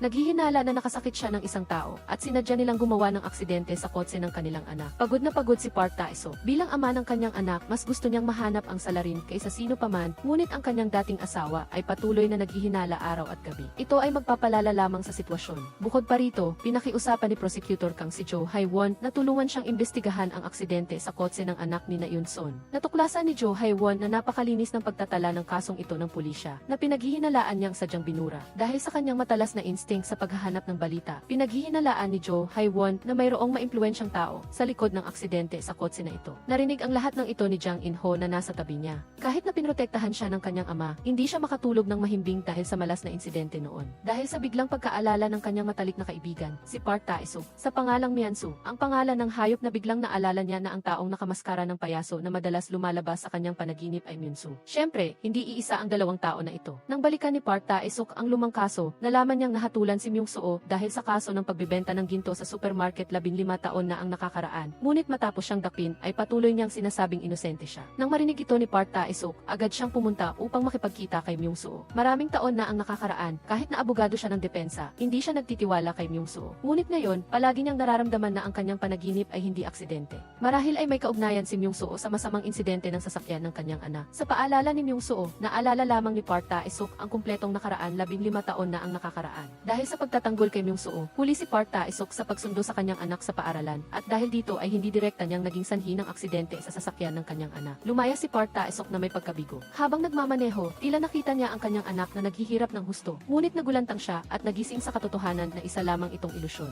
Nakilala ni Park Tae-suk si Jungjin. Sinabi ni Jungjin na alam na ni Seo Yeongjoo ang tungkol sa kanyang sakit. Pagdating sa bahay, inanyayahan ni Park Tae-suk ang kanyang asawa na pumunta sa noodle shop ng kanyang ina. Sa daan, matagal nang nag-uusap ang mag-asawa. Pinatibay ni Seo Yeongjoo ang kanyang asawa na tiyak na gagaling siya. Sinabi ni Park Tae-suk na tiyak na magtitiyaga siya. Dapat sana iisang magandang gabi, ngunit nang makarating si Park Tae-suk sa noodle shop ng kanyang ina, nakita niyang naroon din ang kanyang ama. Agad na nagalit si Park Tae-suk. Noong bata pa siya, iniwan ng kanyang ama ang kanyang asawa at anak, at hindi lamang umalis kasama ang ibang babae, kundi kinuha pa ang pera ng bahay at ang pera para sa pamumuhay ng dalawang mag-ina. Nagkasama-sama ang mag-ina ni Park Tae-suk at gumala sa mga lansangan. Hindi na matandaan kung ilang araw silang nabuhay, kumakain ngayon at nag-aalala para bukas. Ang ganitong uri ng ama ay labis na kinamumuhian ni Park Tae-suk. Sa gabi, nang makita niya ang kanyang anak na mahimbing na natutulog, nalungkot si Park Tae-suk. Anak, marahil ay dahil nawalan ako ng pagmamahal ng ama noong bata pa ako. Kaya labis na pinahahalagahan ni Park Tae-suk ang kanyang anak. Mula nang magkaroon ng pulong ng mga magulang, araw-araw niyang inihahatid ang kanyang anak sa paaralan. Nais ni Park Tae-suk na maging isang mabuting ama at isang mabuting abogado, ngunit laging mahirap ang realidad. Muling nagpunta ang mag-amang Shin upang hanapin si Park Tae-suk. Lumabas na gustong makipagdiborsyo ni Shin Yeongjin sa kanyang asawa, ngunit hawak ng kanyang asawa ang mainit na ebidensya laban sa kanya at ginagamit ito para puwersahin siyang hilingin ang kustodya ng anak at ang hotel. Ayaw ni Park Tae-suk na maging aso ng mga Shin. Sinabi naman ng kinatawan kay Park Tae-suk ang sitwasyon. Ang kaso sa pagkakataong ito ay isang pagsubok mula sa mag-amang Shin para sa kanya. Kung tatanggapin ni Park Tae-suk ang kaso, mapapatunayan niyang kasama siya sa panig nila, ngunit kung hindi, ititigil ng kumpanya sa ilalim ng mag-amang Shin ang lahat ng kooperasyon sa law office. Sumasakit ang ulo ni Park Tae-suk dahil dito. Biglang tumawag ang kanyang ina, sinabing si Park Tae-suk ay pinaghihinala ang sinaktan ang isang tao, aya't dinala siya ng pulisya. Pumunta si Park Tae-suk sa istasyon ng pulisya upang makipagkita sa kanyang ama. Patuloy na sinasabi ng kanyang ama na siya ay inosente. Ang partikular na sitwasyon ay ganito, ang kanyang ama ay nagtatrabaho bilang security guard sa isang residential area. May isang tiyahin sa residential area. Pinaghihinalaan ng asawa ng tiyahin na ang ama ni Park Tae-suk at ang kanyang asawa ay may relasyon at sinabi niya na gusto niyang dalhin ang kanyang asawa. Nag-alala ang kanyang ama na may mangyayari kaya't pinuntahan niya ito para tingnan. Nakita niya ang lalaki at ang asawa nito na nagtatalo. Sa kritikal na sandali, itinulak ng kanyang ama ang lalaki. Isang tulak lamang ang ginawa niya, ngunit ang lalaki ay namatay. Pagkatapos, batay sa surveillance camera ng residential area, hinuhusgahan ng pulisya na kinumpirma na sinaktan ng ama ni Park Tae-suk ang lalaki. Kahit patuloy na nagrereklamo ang kanyang ama na siya ay inosente, ipinapaliwanag na ang taong iyon ay nawalan lamang ng malay at walang anumang ugnayan sa pagitan niya at ng tiyahin. Hindi pa rin naniwala si Park Tae-suk. Sa pakiramdam na ang kanyang ama ay madaling magbago ng pananaw, ngunit mahirap baguhin ang kanyang tunay na ugali. Bagamat ganito ang sinabi niya, pagtalikod niya ay pinagtanggol pa rin ni Park Tae-suk ang kanyang ama sa pakikipagtalo sa pulisya. Napansin ni Park Tae-suk na ang pulis na namamahala sa kasong ito ay si Police Choi, isang dating kakilala. 15 taon na ang nakakaraan, siya ang nag-imbestiga sa masamang insidente ng kanyang anak. Noon, mabilis na natapos ni Police Choi ang kaso, sa kadahilanang hindi makahanap ng ebidensya. Palaging may sama ng loob si Park Tae-suk sa taong ito. Hindi niya alam na sa likod ng pulis na ito, isinalaysay niya ang kaso ng ama ni Park Tae-suk sa kinatawan ng Lee. At habang nag-uusap ang dalawa, binanggit din nila ang masamang insidente ng sasakyan ng anak ni Park Tae-suk 15 taon na ang nakakaraan. Sa katunayan, maraming taon na ang nakakaraan, binayaran na ni Park Tae-suk si Police Choi. Sa pagkakataong ito, kinukulang si Police Choi sa pera, kaya't ginamit niya ang dating insidente upang pilitin at blackmail si Park Tae-suk. Upang patunayan na inosente ang kanyang ama, hinanap ni Park Tae-suk ang tiyahin upang alamin ang sitwasyon. Ayon sa tiyahin, si Park Tae-suk bilang isang security guard ay madalas na tumutulong sa kanya tulad ng pag-aayos ng mga tubo, ngunit ang kanyang pag-ugali ay nagdulot ng pagkalito sa kanyang asawa. Tila, walang anumang ugnayan sa pagitan ng kanyang ama at ng tiyahin. Sa pagkakataong ito, talagang nagkamali ng pagkakaintindi si Park Tae-suk sa kanyang ama. Batay sa sinabi ng tiyahin, biglang naisip ni Park Tae-suk ang surveillance camera. Marahil ang asawa ng tiyahin ay naglagay ng kamera sa bahay upang subaybayan siya. Sa katunayan, matapos halugugin ang bahay ng tiyahin, pinatagpo ang microkamera sa loob ng ilawan.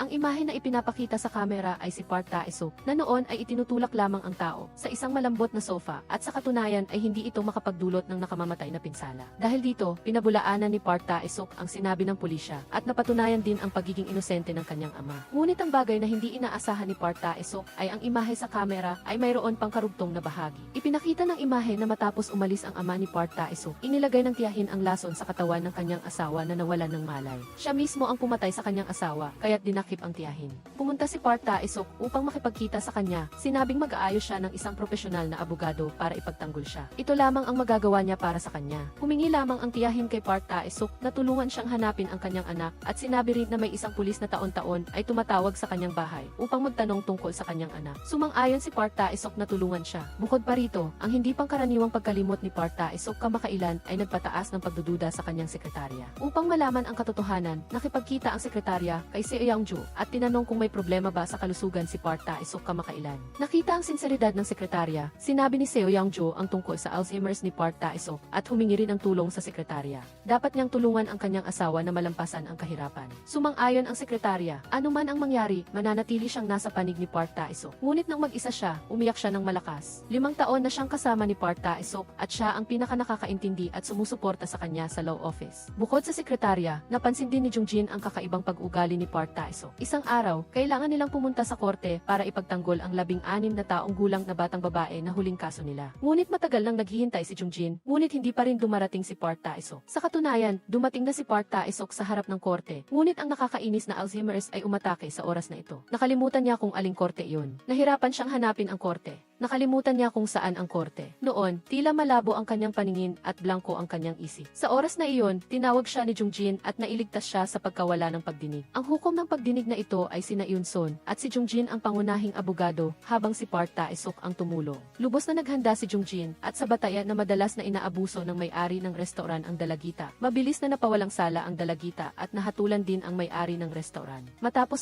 ang pagdinig, lalo pang naramdaman ni Jungjin na may mali. Ang paraan ng paglakad ni Park Tae-suk at paghahanap ng daan sa korte kanina ay malinaw na nakalimutan niya ang daan. Para sa isang abogado ng pagtatanggol, ang korte ay halos ang kanilang pangalawang tahanan. Ang ganoong pag-ugali ay talagang kakaiba. Kasabay nito, nakatanggap si Park Tae-suk ng litrato na ipinadala ni Shin Young-jin na nagpapakita na ang asawa ni Shin Young-jin na gustong diborsyuhin ay may relasyon sa ibang lalaki. Gustong gamitin ni Shin Young-jin ang dahilan na ito para ipataw ni Park Tae-suk ang lahat ng kasalanan sa kanyang asawa at sa gayon ay gawin ang kanyang sarili na biktima sa diborsyong ito upang makawala sa kontrol ng kanyang asawa. Hindi na kailangan pang isipin ni Park Tae-suk ang ganitong uri ng bagay. Alam niyang hindi naman talaga nagtaksil ang asawa. Lahat ay script lamang na ginawa ni Shin Young-jin.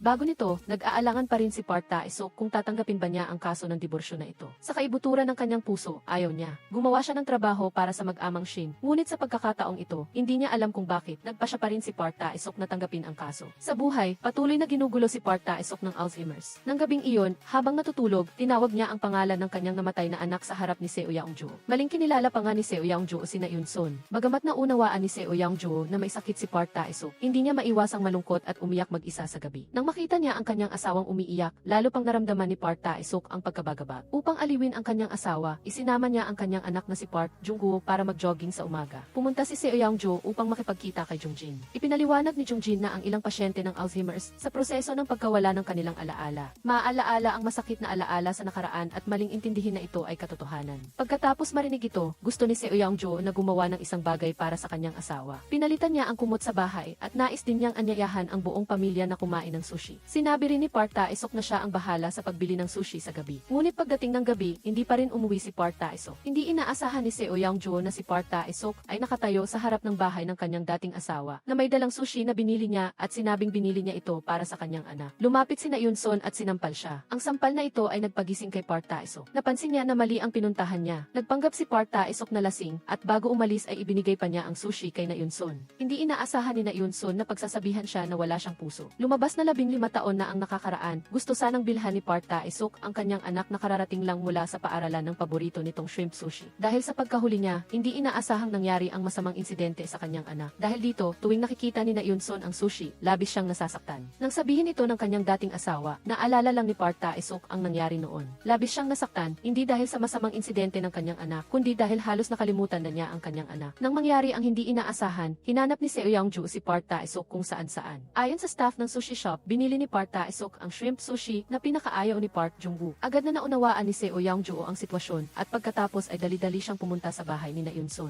Kasabay nito, natagpuan niya ang bag ng sushi sa harap ng bahay. Ang ugali ni Na Yun-sun ay hindi maganda. Akala niya ay mali ang pagkakaintindi ni Seo Young-ju sa relasyon nila ni Park Tae-suk. Hindi may paliwanag ni Seo Young-ju ang sarili, kaya't humingi na lamang siya ng tawad. Kung sa bagay, hindi niya maaaring basta na lang sabihin sa iba ang sakit ng kanyang asawa. Ilang oras pagkatapos, nakita ni Seo Young-ju ang kanyang asawa sa parke. Si Park Tae-suk ay nakaupo ng malungkot sa upuan na iyon, ang parehong upuan kung saan siya at ang kanyang pamilya ay naglaro at nagpakuha ng litrato. Mukhang labis na nalulungkot si Park Tae-suk. Mas gugustuhin pa niyang magkaroon ng cancer at maaaring magpa-radiation therapy. Ngunit ang nakakainis na Alzheimer's na ito, bukod sa paghihintay na mawala ito, ay walang magagawa. Kung maaari lang, umaasa siyang ipagkaloob ng Diyos ang kanyang alaala. Manatili hanggang sa makapagtapos si Park Jung-woo sa kolehiyo, ngunit kinatatakutan na ito ay isang pangarap na malabo. Ang lalong nagpapasakit sa kanya ay ang mga magagandang alaala na hindi dapat makalimutan ay binubura ng utak, habang ang masakit na alaala na pinilit niyang kalimutan ay naalala pa rin ng buo. Nararamdaman pa nga ni Park Tae-suk na dahil siya ay masyadong masama, kaya siya pinarusahan ng langit. Inaliw siya ni Seo Young-ju, sinabing si Park Tae-suk ay isang mabuting tao, at iyon ang dahilan kung bakit niya pinakasalan siya noon. Marami pa ring taon sa hinaharap at kahit para sa kanyang mga anak, kailangan ni Park Tae-suk na magpatuloy. Sa ilalim ng pagpapalakas ng kanyang asawa, gumaan ang pakiramdam ni Park Tae-suk. Ano man ang mangyari, kailangan niyang protektahan ang kanyang pamilya bago tuluyang maglaho ang kanyang alaala. Nang gabing iyon, kinuha ni Park Tae-suk ang isang bote ng pampakalma sa mesa.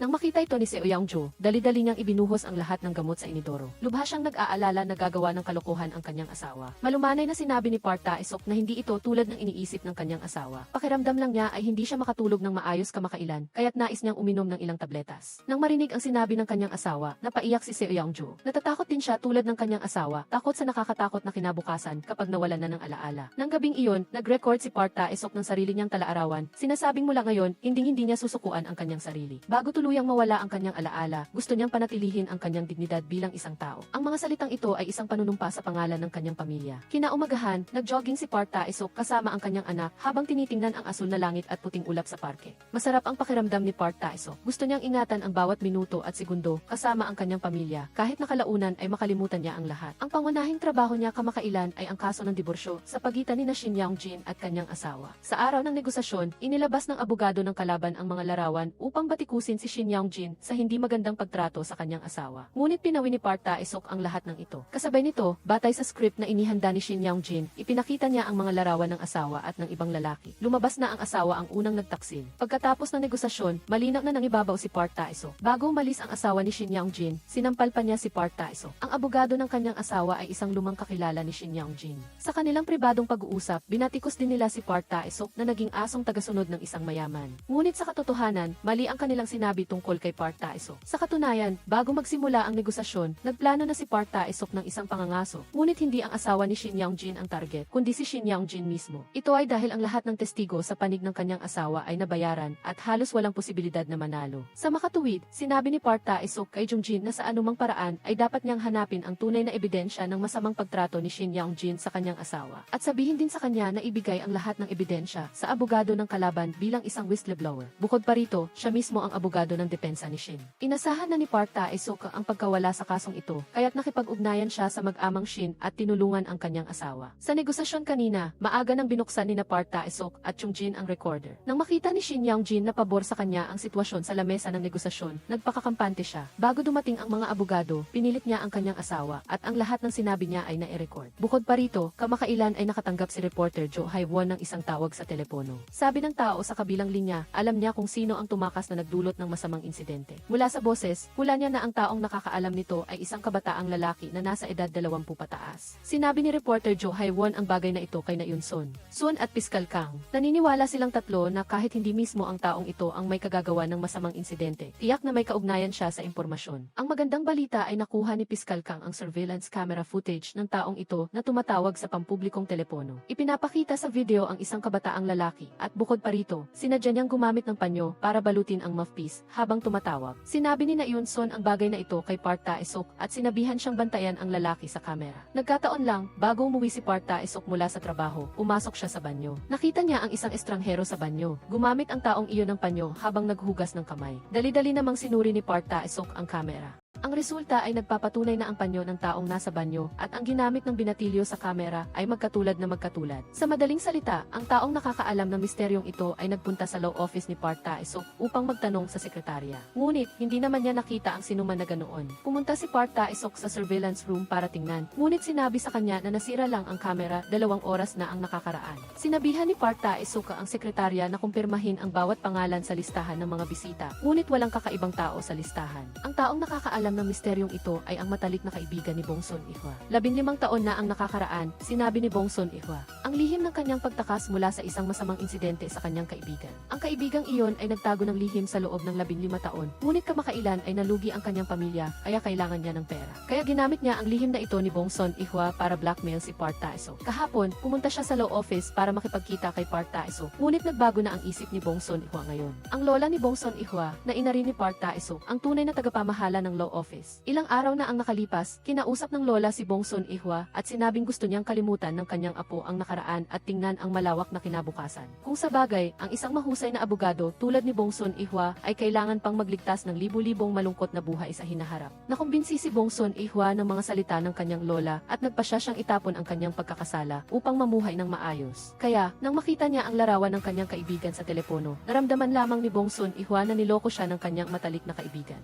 Habang iniimbestigahan ni Park Tae-suk ang binatilyo, kasabay nito ay pinangasiwaan din niya ang diborsyo ni na Shin Yong-jin at ng kanyang asawa ayon sa naunang plano. Sinasadya ni Park Tae-suk na tutulan ang pahayag na sinaktan ni Shin Yong-jin ang kanyang asawa. Kasabay nito, inilabas ng abogado ng kalaban ang isang sirang relo na natagpuan ni Jung-jin kagabi sa basurahan sa ibaba ng bahay ni Shin Yong-jin. Natagpuan sa relo ang 2 uri ng ih. Isa sa mga ito ay sa asawa ni Shin Yong-jin at ang isa pa ay sa may-ari ng relo. Kung ito ba ay kay Shin Yong-jin, kailangan lamang suriin ang ECK para malaman ang sagot. Kung makumpirma na ang relo ay kanya, mapapatunayan lamang na sinaktan niya ang kanyang asawa. Kaya, ganap na nakuha ng abogado ng kalaban ang kontrol. Siyempre, ang lahat ay nasa plano ni Park Tae-suk. Ginamit ni Park Tae-suk ang pagkakataong ito para sabihin kay Shin Yong-jin na wala na siyang magagawa sa kasalukuyang sitwasyon at makikipagnegosasyon lamang siya sa kalaban. Sa ganitong paraan, nang hindi sinasaktan si Shin Yong-jin, sinadya ni Park Tae-suk na matalo sa kaso at kasabay nito ay protektahan ang asawa ni Shin Yong-jin. Dahil sa pagkasira niya sa sushi party ng pamilya noong nakaraang pagkakataon, plano ni Park Tae-suk na umuwi ng maaga ngayon pagkatapos ng trabaho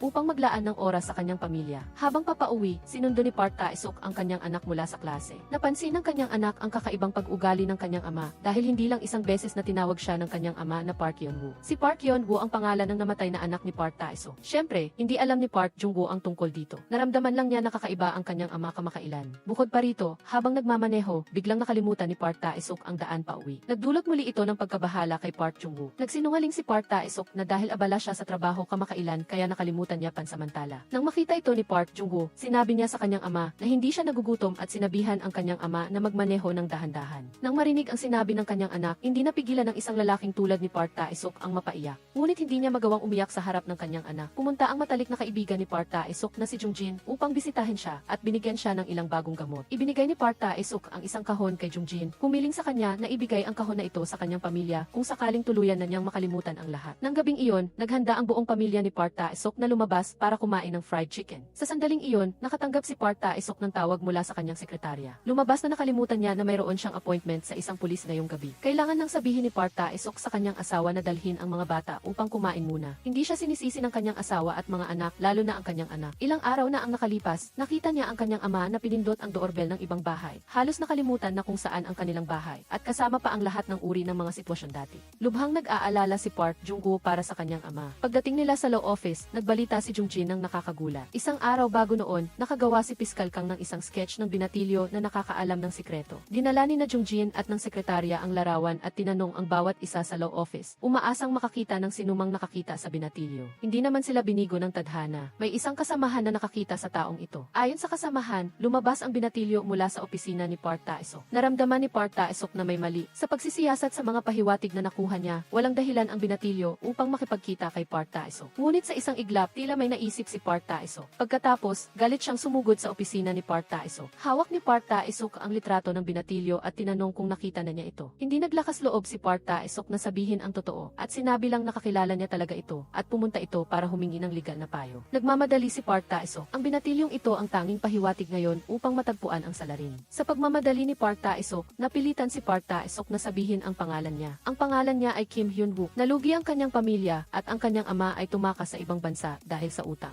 Ang kanyang ina ay may deep vein thrombosis. Ito ang lahat ng impormasyon na nalaman ni Park Tae-seok. Hiniling ni Park Tae-seok kina Jungjin at sa sekretarya na tulungan siyang imbestigahan si Kim Hyun-wook. Kasabay nito, pinaalalahanan din ng kinatawan ng legal si Sung-ho na kailangan niyang maging maingat sa trabaho kamakailan. Nang gabing iyon, nakipagkita si Park Tae-seok sa isang pulis na nagngangalang Kim. Bago iyon, humingi ng tulong ang kanyang tiyahin kay Park Tae-seok upang hanapin ang kanyang matagal nang nawawalang anak na si Minjo na nagkataong ang binatilyo na iniimbestigahan ni Pulis Kim. Ayon kay Pulis Kim, nakulong si Minjo ilang taon na ang nakakaraan dahil sa pagbebenta ng droga. Ngunit sa korte, binanggit niya ang kaso ng gold plating sa supermarket 15 taon na ang nakakaraan. Nahuli na ang may kagagawa ng kasong ito, ngunit sinabi ni Minjo na mali ang nahuli ng pulis at alam niya kung sino ang tunay na may kagagawan. Pagkatapos ay hiniling ni Minjo na makipagkita sa isang mataas na ranggo na opisyal ng pulisya. Ngunit nakapagtataka, pagkatapos makipagkita sa mataas na ranggo na opisyal ng pulisya, binago ni Minjo ang kanyang pahayag, sinasabing hindi niya sinabing alam niya kung sino ang tunay na may kagagawan. Hindi rin sinampahan ng kaso ng taga-usig si Minjo, kaya pinalaya siya. Ngunit 3 araw pagkalabas niya sa istasyon ng pulisya, nawala siya. Malinaw na nakikita ng matatalinong tao na ang likod ng kwentong ito ay puno ng mga transaksyon at katiwalian. Nagkataon, sa kaso ng supermarket gold plating noong nakaraan, ang pinaghihinalaan at inaresto ng pulisya ay si Myun-soo, na siya ring nakamaskara na clone na paulit-ulit na lumilitaw sa mga panaginip ni Park Tae-seok. Si Park Tae-seok ay dating abogado ni Myun-soo. Pinaalalahanan ni Pulis Kim si Park Tae-seok. Si Representative Lee ang piskal na humawak sa kaso ni Myun-soo noon at ang taong gumawa ng desisyon na huwag kasuhan si Myun-soo ay si Attorney Han mula sa law firm. Lahat ng sangkot sa kaso ng supermarket gold plating noon, kasama na si Park Tae-seok, ay nagtatrabaho na ngayon sa law firm na ito. Sa gabi, pagkatapos ng trabaho, sinundo ng buong pamilya si Park Tae-seok. Magkasama nilang pinanood ang night view at nagpa-picture ang 4 na miyembro ng pamilya. Sa panahong ito, labis silang masaya. Bumili si Park Tae-seok ng ice cream para sa kanyang mga anak at biglang dumating ang amnesia. Nakalimutan ni Park Tae-seok ang daan pauwi. Nakita ito ni Park Yeon-woo. Pagkatapos makita ang kanyang ama, masunuring ginabayan ni Park Yeon-woo ang daan, ngunit tunaw na ang lahat ng ice cream. Sinabi niya sa kanyang anak na mas masarap kainin ang tunaw na ice cream. Ang pag-unawa ng kanyang anak na isang ama tulad ni Park Tae-seok ay naaalala niyang mabuti. Kinabukasan, sinabi niya sa kanyang anak ang tungkol sa kanyang Alzheimer's disease at kinonsulta rin siya na ito ay nasa early stage pa lamang dahil tiyak na malalagpasan ito ng kanyang pamilya. Napakatibay ni Park Yeon-woo at sinuportahan niya ang kanyang ama. Sinabing aalagaan niya ng mabuti ang kanyang ina at kapatid na babae. Ngunit sa totoo lang, pagkatapos nito ay umiyak ng malakas si Park Yeon-woo sa dibdib ng kanyang ina. Hindi niya maiwasip na ang kanyang ama na lagi niyang tinitingnan bilang isang bayani ay makakalimutan ang lahat. Maliban sa kanyang anak, alam din ng kanyang ina ang sakit ni Park Tae-seok. Unti-unting napansin ng kanyang ina na hindi normal si Park Tae-seok at hinanap niya ang kanyang manugang upang kumpirmahin. Pagkatapos mag-isip ni Seo Young-joo, sinabi niya sa biyenan niya ang tungkol sa sakit ng kanyang asawa. Pagkatapos marinig iyon, matagal na umiyak mag-isa ang kanyang biyenan sa hintuan ng bus. Nang gabing iyon, binigyan ni Park Tae-seok ng ginseng ang kanyang ina. Walang imik na kinuha ng kanyang ina ang kamay ng kanyang anak habang tumutulo ang luha. Naisip niya na sana siya na lang, isang matanda, ang nagkasakit. Hindi niya maintindihan kung bakit parurusahan ng langit ang kanyang mahal na anak ng ganoon. Umiyak din si Park Tae-seok habang magkaakibat ang ina at anak. Kahit walang sinabi ang kanyang ina, naintindihan ito ni Park Tae-seok. Sa harap ng kanyang ina, umiyak si Park Tae-seok na parang bata. Ayaw niyang mawala ang mga mahalagang alaala na ito. Hindi mapigilan ang pagkawala ng mga alaala, ngunit hindi tumigil si Park Tae-seok sa pagsisikap na imbestigahan ang katotohanan. Nang araw na iyon, may masamang balita na dumating. May natagpo ang bangkay ng taong si Hyun-wook sa kagubatan. Ang pulis na namamahala sa kasong ito ay si Pulis Choi pa rin na irresponsible responsable. Si Police Choi ay nagbase lamang sa mga katangian ng mukha ng bangkay at nagpasya na walang bakas ng pananakit. Bukod pa rito, sa suicide note na iniwan ni Hyun-wook, inamin niya ang kanyang kasalanan sa pagdulot ng malas at pagtakas noon at humingi rin siya ng tawad kay Park Tae-suk at Yoon-son. Ngunit naramdaman pa rin ni Park Tae-suk na hindi pa tapos ang usapin. Sumang-ayon siya sa kanyang dating asawa na imbestigahan niya ito hanggang sa dulo. Hiniling ni Park Tae-suk kay Jung-jin na imbestigahan si Hyun-wook. Ang mahalagang punto ng imbestigasyong ito ay ang taong malapit kay Hyun-wook. Nagpahayag din si Jung-jin ng kanyang mga pagdududa bago iyon. Noong nag-imbestiga sila, laging may dalang panyo si Hyun-wook. Akala nila ay para maiwasan ang pag-iwan ng fingerprints. Sa bandang huli, nalaman na si Hyun-wook ay may si. Ang isang taong may si, kahit na magpasya siyang makipagkita sa kanyang mga ninuno, mamatay, ay lilinisin ng lubusan ang lahat ng nasa paligid niya. Ngunit si Hyun-wook ay namatay sa isang maruming lugar tulad ng gubat. Malinaw na hindi ito normal. Pagkatapos mamatay ni Hyun-wook, pinuntahan ni Sung-ho si Representative Lee at tinanong kung ang kanyang ama ang pumatay kay Hyun-wook. Inamin ni Representative Lee na handa siyang ipagkanulo ang kanyang konsensya para protektahan ang kanyang anak, ngunit hindi siya gagawa ng masamang bagay sa tao. Ngunit nakapagtataka, kung hindi si Representative Lee ang nagpamatay kay Hyun-wook para patahimikin ang kanyang anak, sino kung gayon ang gumawa nito? Naisip ni Representative Lee ang isang tao. Walang iba kundi ang kanyang ina, ang lola ni Sung-ho. Pinuntahan ni Representative Lee ang kanyang ina. Hindi niya ito tinanggihan. Sa kanyang pananaw, upang maprotektahan ang isang mahalagang bagay, kailangan ng sakripisyo. Hinimok pa niya si Representative Lee na mabilis na ipadala ang kanyang apo sa ibang bansa para mag-aral. Ngunit ang pag-unlad ng pangyayari ay matagal nang lumampas sa inaasahan ng pamilya ni Representative Lee. Ang kaso ng hit and run 15 taon na ang nakakaraan ay muling binanggit. Hindi maiiwasang maalala ni Park Tae-suk ang kanyang namatay na anak. Habang natutulog sa tanghali, biglang lumitaw sa isip ni Park Tae-suk ang isang tunog. Ang tinig na iyon ay nagsabi ng paumanhin sa kanya, puno ng pagsisisi. Nang magising si Park Tae-suk, naramdaman niyang pamilyar ang tinig na iyon. Sino ito? Naalala ni Park Tae-suk na si Sung-ho pala iyon. Ilang araw bago iyon, nang dumating si Sung-ho para hanapin si Park Tae-suk, umiiyak si Sung-ho habang humihingi ng paumanhin. Upang patunayan ito, nagmamadaling hinanap ni Park Tae-suk si Sung-ho. Tinanong niya si Sung-ho kung ano ang gusto nitong sabihin noon. Halos walang butas ang mga sinabi ni Sung-ho. Sa huli, tinanong ni Park Tae-suk kung ang mga sinabi niya ay totoo. Nag-alinlangan sandali si Sung-ho at sa huli ay sumagot, lahat ito ay totoo. Pagkatapos sabihin iyon, lumuha si Sung-ho at muling humingi ng paumanhin kay Park Tae-suk. Ito ang huling patak ng kanyang luha at ang huling paghingi ng paumanhin. Sa katunayan, ang lahat ng kasinungalingan ni Sung-ho ay itinuro sa kanya ni Representative Lee. Kagabi, nagsinungaling si Representative Lee kay Sung-ho, sinabing siya ang pumatay kay Hyun-wook. Sa puntong ito, hindi na makakabalik si Sung-ho at ang buong pamilya. Dahil sa mga salitang ito ng kanyang ama, nagpa siya si Sung-ho na bitawan ang pakiramdam ng pagkakasala. Wala na siyang pagpipilian ngayon. Gumaan ang pakiramdam ni Sung-ho. Ngunit para sa pamilya ng biktima tulad ni Park Tae-suk, nagpapatuloy pa rin ang sakit. Pagkatapos makipagkita kay Sung-ho, naguguluhan si Park Tae-suk at pumunta sa kindergarten upang sunduin ang kanyang anak. Ngunit sinabi ng principal sa kanya na walang klase ang kanyang anak. Tila nakita ni Park Tae-suk ang kanyang anak na umiiyak at naghihintay sa kanya sa kindergarten. Ngunit nang idilat niya ang kanyang mga mata, napansin niyang wala siyang nakikita. Doon lang nagising si Park Tae-suk. Matagal lang namatay ang kanyang anak na nasa kindergarten. Ang mga namatay ay namatay na, ang mga buhay ay kailangan pa ring ipagpatuloy ang buhay. Sinundo ni Park Tae-suk ang kanyang anak na si Park Yeon-woo sa paaralan. Ngayon, ang kanyang asawa at mga anak ang pinakamalaking pag-aalala niya. Nakipag-ugnayan ang principal ng kindergarten kay Yoon-son na nagkukwento tungkol sa kakaibang pag-ugali ni Park Tae-suk ngayong araw. Naalala ni Yoon-son ang mga kamakailang pag-ugali ni Park Tae-suk. Dito lang siya tila may napagtanto. Upang patunayan ito, nakipagkita si Yoon-son kay Seo Young-joo. Sinabi ni Seo Young-joo ang tungkol sa kalagayan ni Park Tae-suk. Agad na umiyak si Yoon-son. Dito lang niya nalaman na mali ang pagkakaintindi niya kay Park Tae-suk sa mga nakaraang araw. Kung sa bagay, hindi kailanman nakalimutan ni Park Tae-suk ang kanyang anak. Maliban sa kanyang dating asawa, may iba pang nakakaalam ng sikreto ni Park Tae-suk. Kabilang sa kanila ang biyenan ni Park Tae-suk, na ina ni Seo Young-joo. Nang araw na iyon, pumunta ang biyenan sa tindahan ng pansit upang hanapin ang ina ni Park Tae-suk. Hindi sinasadyang nabanggit ng kanyang biyenan na may Alzheimer si Park Tae-suk. Agad na nataranta ang biyenan. Mas nag-alala siya para sa kanyang anak na babae kaysa sa kanyang manugang. Pinapunta ng biyenan si Seo Young-joo.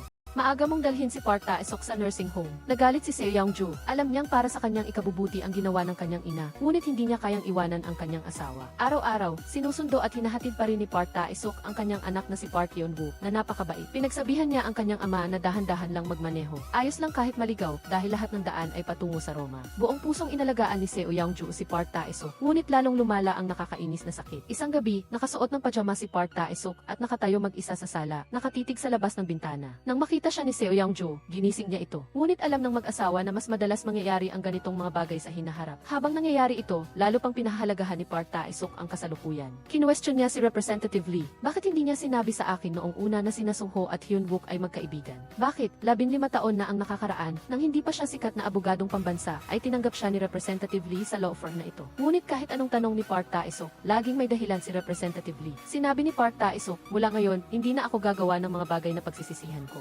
Nagpunta si Park Tae-suk sa istasyon ng pulisya upang hanapin si Police Kim. Gusto niyang kunin ang mga dokumento na may kaugnayan sa kaso ng gold plating sa supermarket noon. Gusto niyang humingi ng muling paglilitis para kay Myung-soo. Sa simula, hindi pinaniwalaan ni Kim Myung-soo si Park Tae-suk. Ngunit buong katapatan na sinabi ni Park Tae-suk na gusto niyang magsimulang muli ngayon. Gusto niyang maging isang tao na hindi na nakakaramdam ng pagsisisi. Patuloy pa rin si Jung-jin sa pag-imbestiga sa kaso ni Hyun-wook. Sa kanyang investigasyon, natuklasan niya na sa kaso ng hit and run noon, si Hyun-wook ay na-ospital dahil sa pinsala sa baywang dulot ng pagmamaneho ng motorsiklo. Sa madaling salita, imposibleng si Hyun-wook ang gumawa nito. Kaya naniniwala si Park Tae-suk na pinatay si Hyun-wook upang patahimikin siya. Iba ang tunay na may kagagawan. Bukod pa rito, ang mga magkakaugnay na pahiwatig ay nagpatunay kay Park Tae-suk na ang tunay na may kagagawan ay ang matalik na kaibigan ni Hyun-wook. Sino ito? Hindi na kailangang sabihin pa ang sagot. Maliban kay Sung-ho na alam ang lahat, wala nang iba. Hinanap ni Park Tae-suk si Representative Lee. Ngunit sa sandaling makita niya si Representative Lee, bigla siyang may naalala. Si Representative Lee, 15 taon na ang nakalipas. Bakit niya ako tinanggap sa law firm na ito? Sa wakas ay naintindihan na ni Park Tae-suk. Hindi dahil magaling si Representative Lee sa pagpili ng tao, kundi dahil siya ay isang miyembro ng pamilya sa kaso ng hit and run na iyon. Ito ay dahil gusto ni Representative Lee na tubusin ang mga kasalanan ng kanyang anak. Sa pag-iisip nito, halos gumuho si Park Tae-suk. Baliw siyang tumakbo papasok sa opisina at ibinaba ang lahat ng kurtina. Pagkatapos, mag-isa siyang humihikbi at nagdadabo. Sobra siyang nasasaktan dahil ngayon niya lang nalaman na natapakan niya ang labi ng kanyang anak para lang makarating sa posisyong ito. Nang gabing iyon, sinabi ni Park Tae-suk kay Yoon-son na si Sung-ho ang salarin. Sa sandaling iyon, hindi matanggap ni Yoon-son ang katotohanan. Galit pa nga siya at sinabing gusto niyang parusahan ang impostor na iyon. Sinubukan ni Park Tae-suk na pakalmahin si Yoon-son at unti-unti naman itong naging kalmado. Dati, inakala niya na hindi pinapansin ni Park Tae-suk ang kanilang namatay na anak. Ngayon lang niya napagtanto na hindi pinapansin ni Park Tae-suk, kundi sobra lang niyang pinapansin kaya niya ito gustong takasan. Ngayon, umaasa siya na hindi pasanin ni Park Tae-suk ang lahat ng mag-isa. Simula ngayon, tutulungan din niya si Park Tae-suk na malampasan ang mga pagsubok. Ang pag-alo ni Yoon-son ang nagpagaan ng pasanin sa puso ni Park Tae-suk. Pagka-uwi, magkahawak kamay silang naglakad ni Seo Yang-jo. Bagaman ang nakakainis na sakit na ito ay nagpahirap sa kanya kamakailan, nagpapasalamat din siya na hindi siya iniwan ng kanyang pamilya. Nais ni Park Tae-suk na magbitiw sa law firm. Ayaw na niyang maging asong tagapaglingkod ng mga chaebol, kundi isang abogado lamang. Lubos na sinuportahan ni Seo Yang-jo ang kanyang desisyon. Sapat na ang kanilang ipon ng pamilya. Kung kaunti ang kita, bawasan ang gastos. Ang suporta ni Seo Yang-jo ay nagbigay ng init kay Park Tae-suk. Naramdaman pa nga niya na niligtas niya ang buong universo sa nakaraang buhay niya. Kinabukasan, habang nagmamaneho papuntang trabaho, napansin ni Park Tae-suk na may sumusunod sa kanyang sasakyan. Isinulat ni Park Tae-suk ang plate number at ipinaimbestigahan kay Jung-jin ang sasakyan. Nagbigay si Park Tae-suk ng isang liham kay Jung-jin. Ito ang tunay na huling habilin na iniwan ng namayapang si Si Kim ng ospital. Nais ni Park Tae-suk na pagkatapos niyang ayusin ang kaso ng kanyang anak, ay aaminin niya sa pamilya ni Si Kim na pinilit niya ito noon. Sa panahong iyon, umaasa si Park Tae-suk na tutulungan siya ni Jung-jin na itago ang huling habilin na ito. Nakipag-ugnayan si Park Tae-suk kay Police Choi upang tingnan ang ulat ng autopsy ni Hyun-wook. Tinanggihan ni Police Choi ang kahilingan, sinabing hindi siya miyembro ng pamilya. Ngunit hindi ito naging hadlang kay Park Tae-suk. Hiniling niya kay Jung-jin na makipag-ugnayan sa pinsan ni Hyun-wook at kumbinsihin itong ipagkatiwala sa kanya ang investigasyon. Dahil may formal na pahintulot ng pamilya, napilitan ang pulisya na maglunsad ng investigasyon. Si Park Tae-suk ang kumakatawan sa pinsan ni Hyun-wook, kaya may legal siyang karapatan na suriin ang takbo ng investigasyon. Sa huli, napilitan si Police Choi na ibigay ang ulat ng autopsy kay Park Tae-suk. Pagkatapos tingnan ito ni Park Tae-suk, natuklasan niyang may problema nga. May mga marka ng pagkakapigil sa pulso ni Hyun-wook na malinaw na hindi normal. Pinilit pa ring tanggihan ni Police Choi, ngunit matagal nang may sagot si Park Tae-suk sa kanyang isip. Ang bangkay ni Hyun-wook ay nagkataong inilagay sa lugar na pinamamahalaan ni Police Choi, at ang pulis na ito ay siya ring nagkataong humawak sa kaso ng hit and run 15 taon na ang nakakaraan. Ngayon, nagmamadali siyang tapusin ang kaso ni Hyun-wook. Kung susuriin lang ito ng kaunti, malalaman na ang dahilan. Sa kabilang banda, hindi pa tapos ang kaso ng diborsyo ni Shin Yang-jin.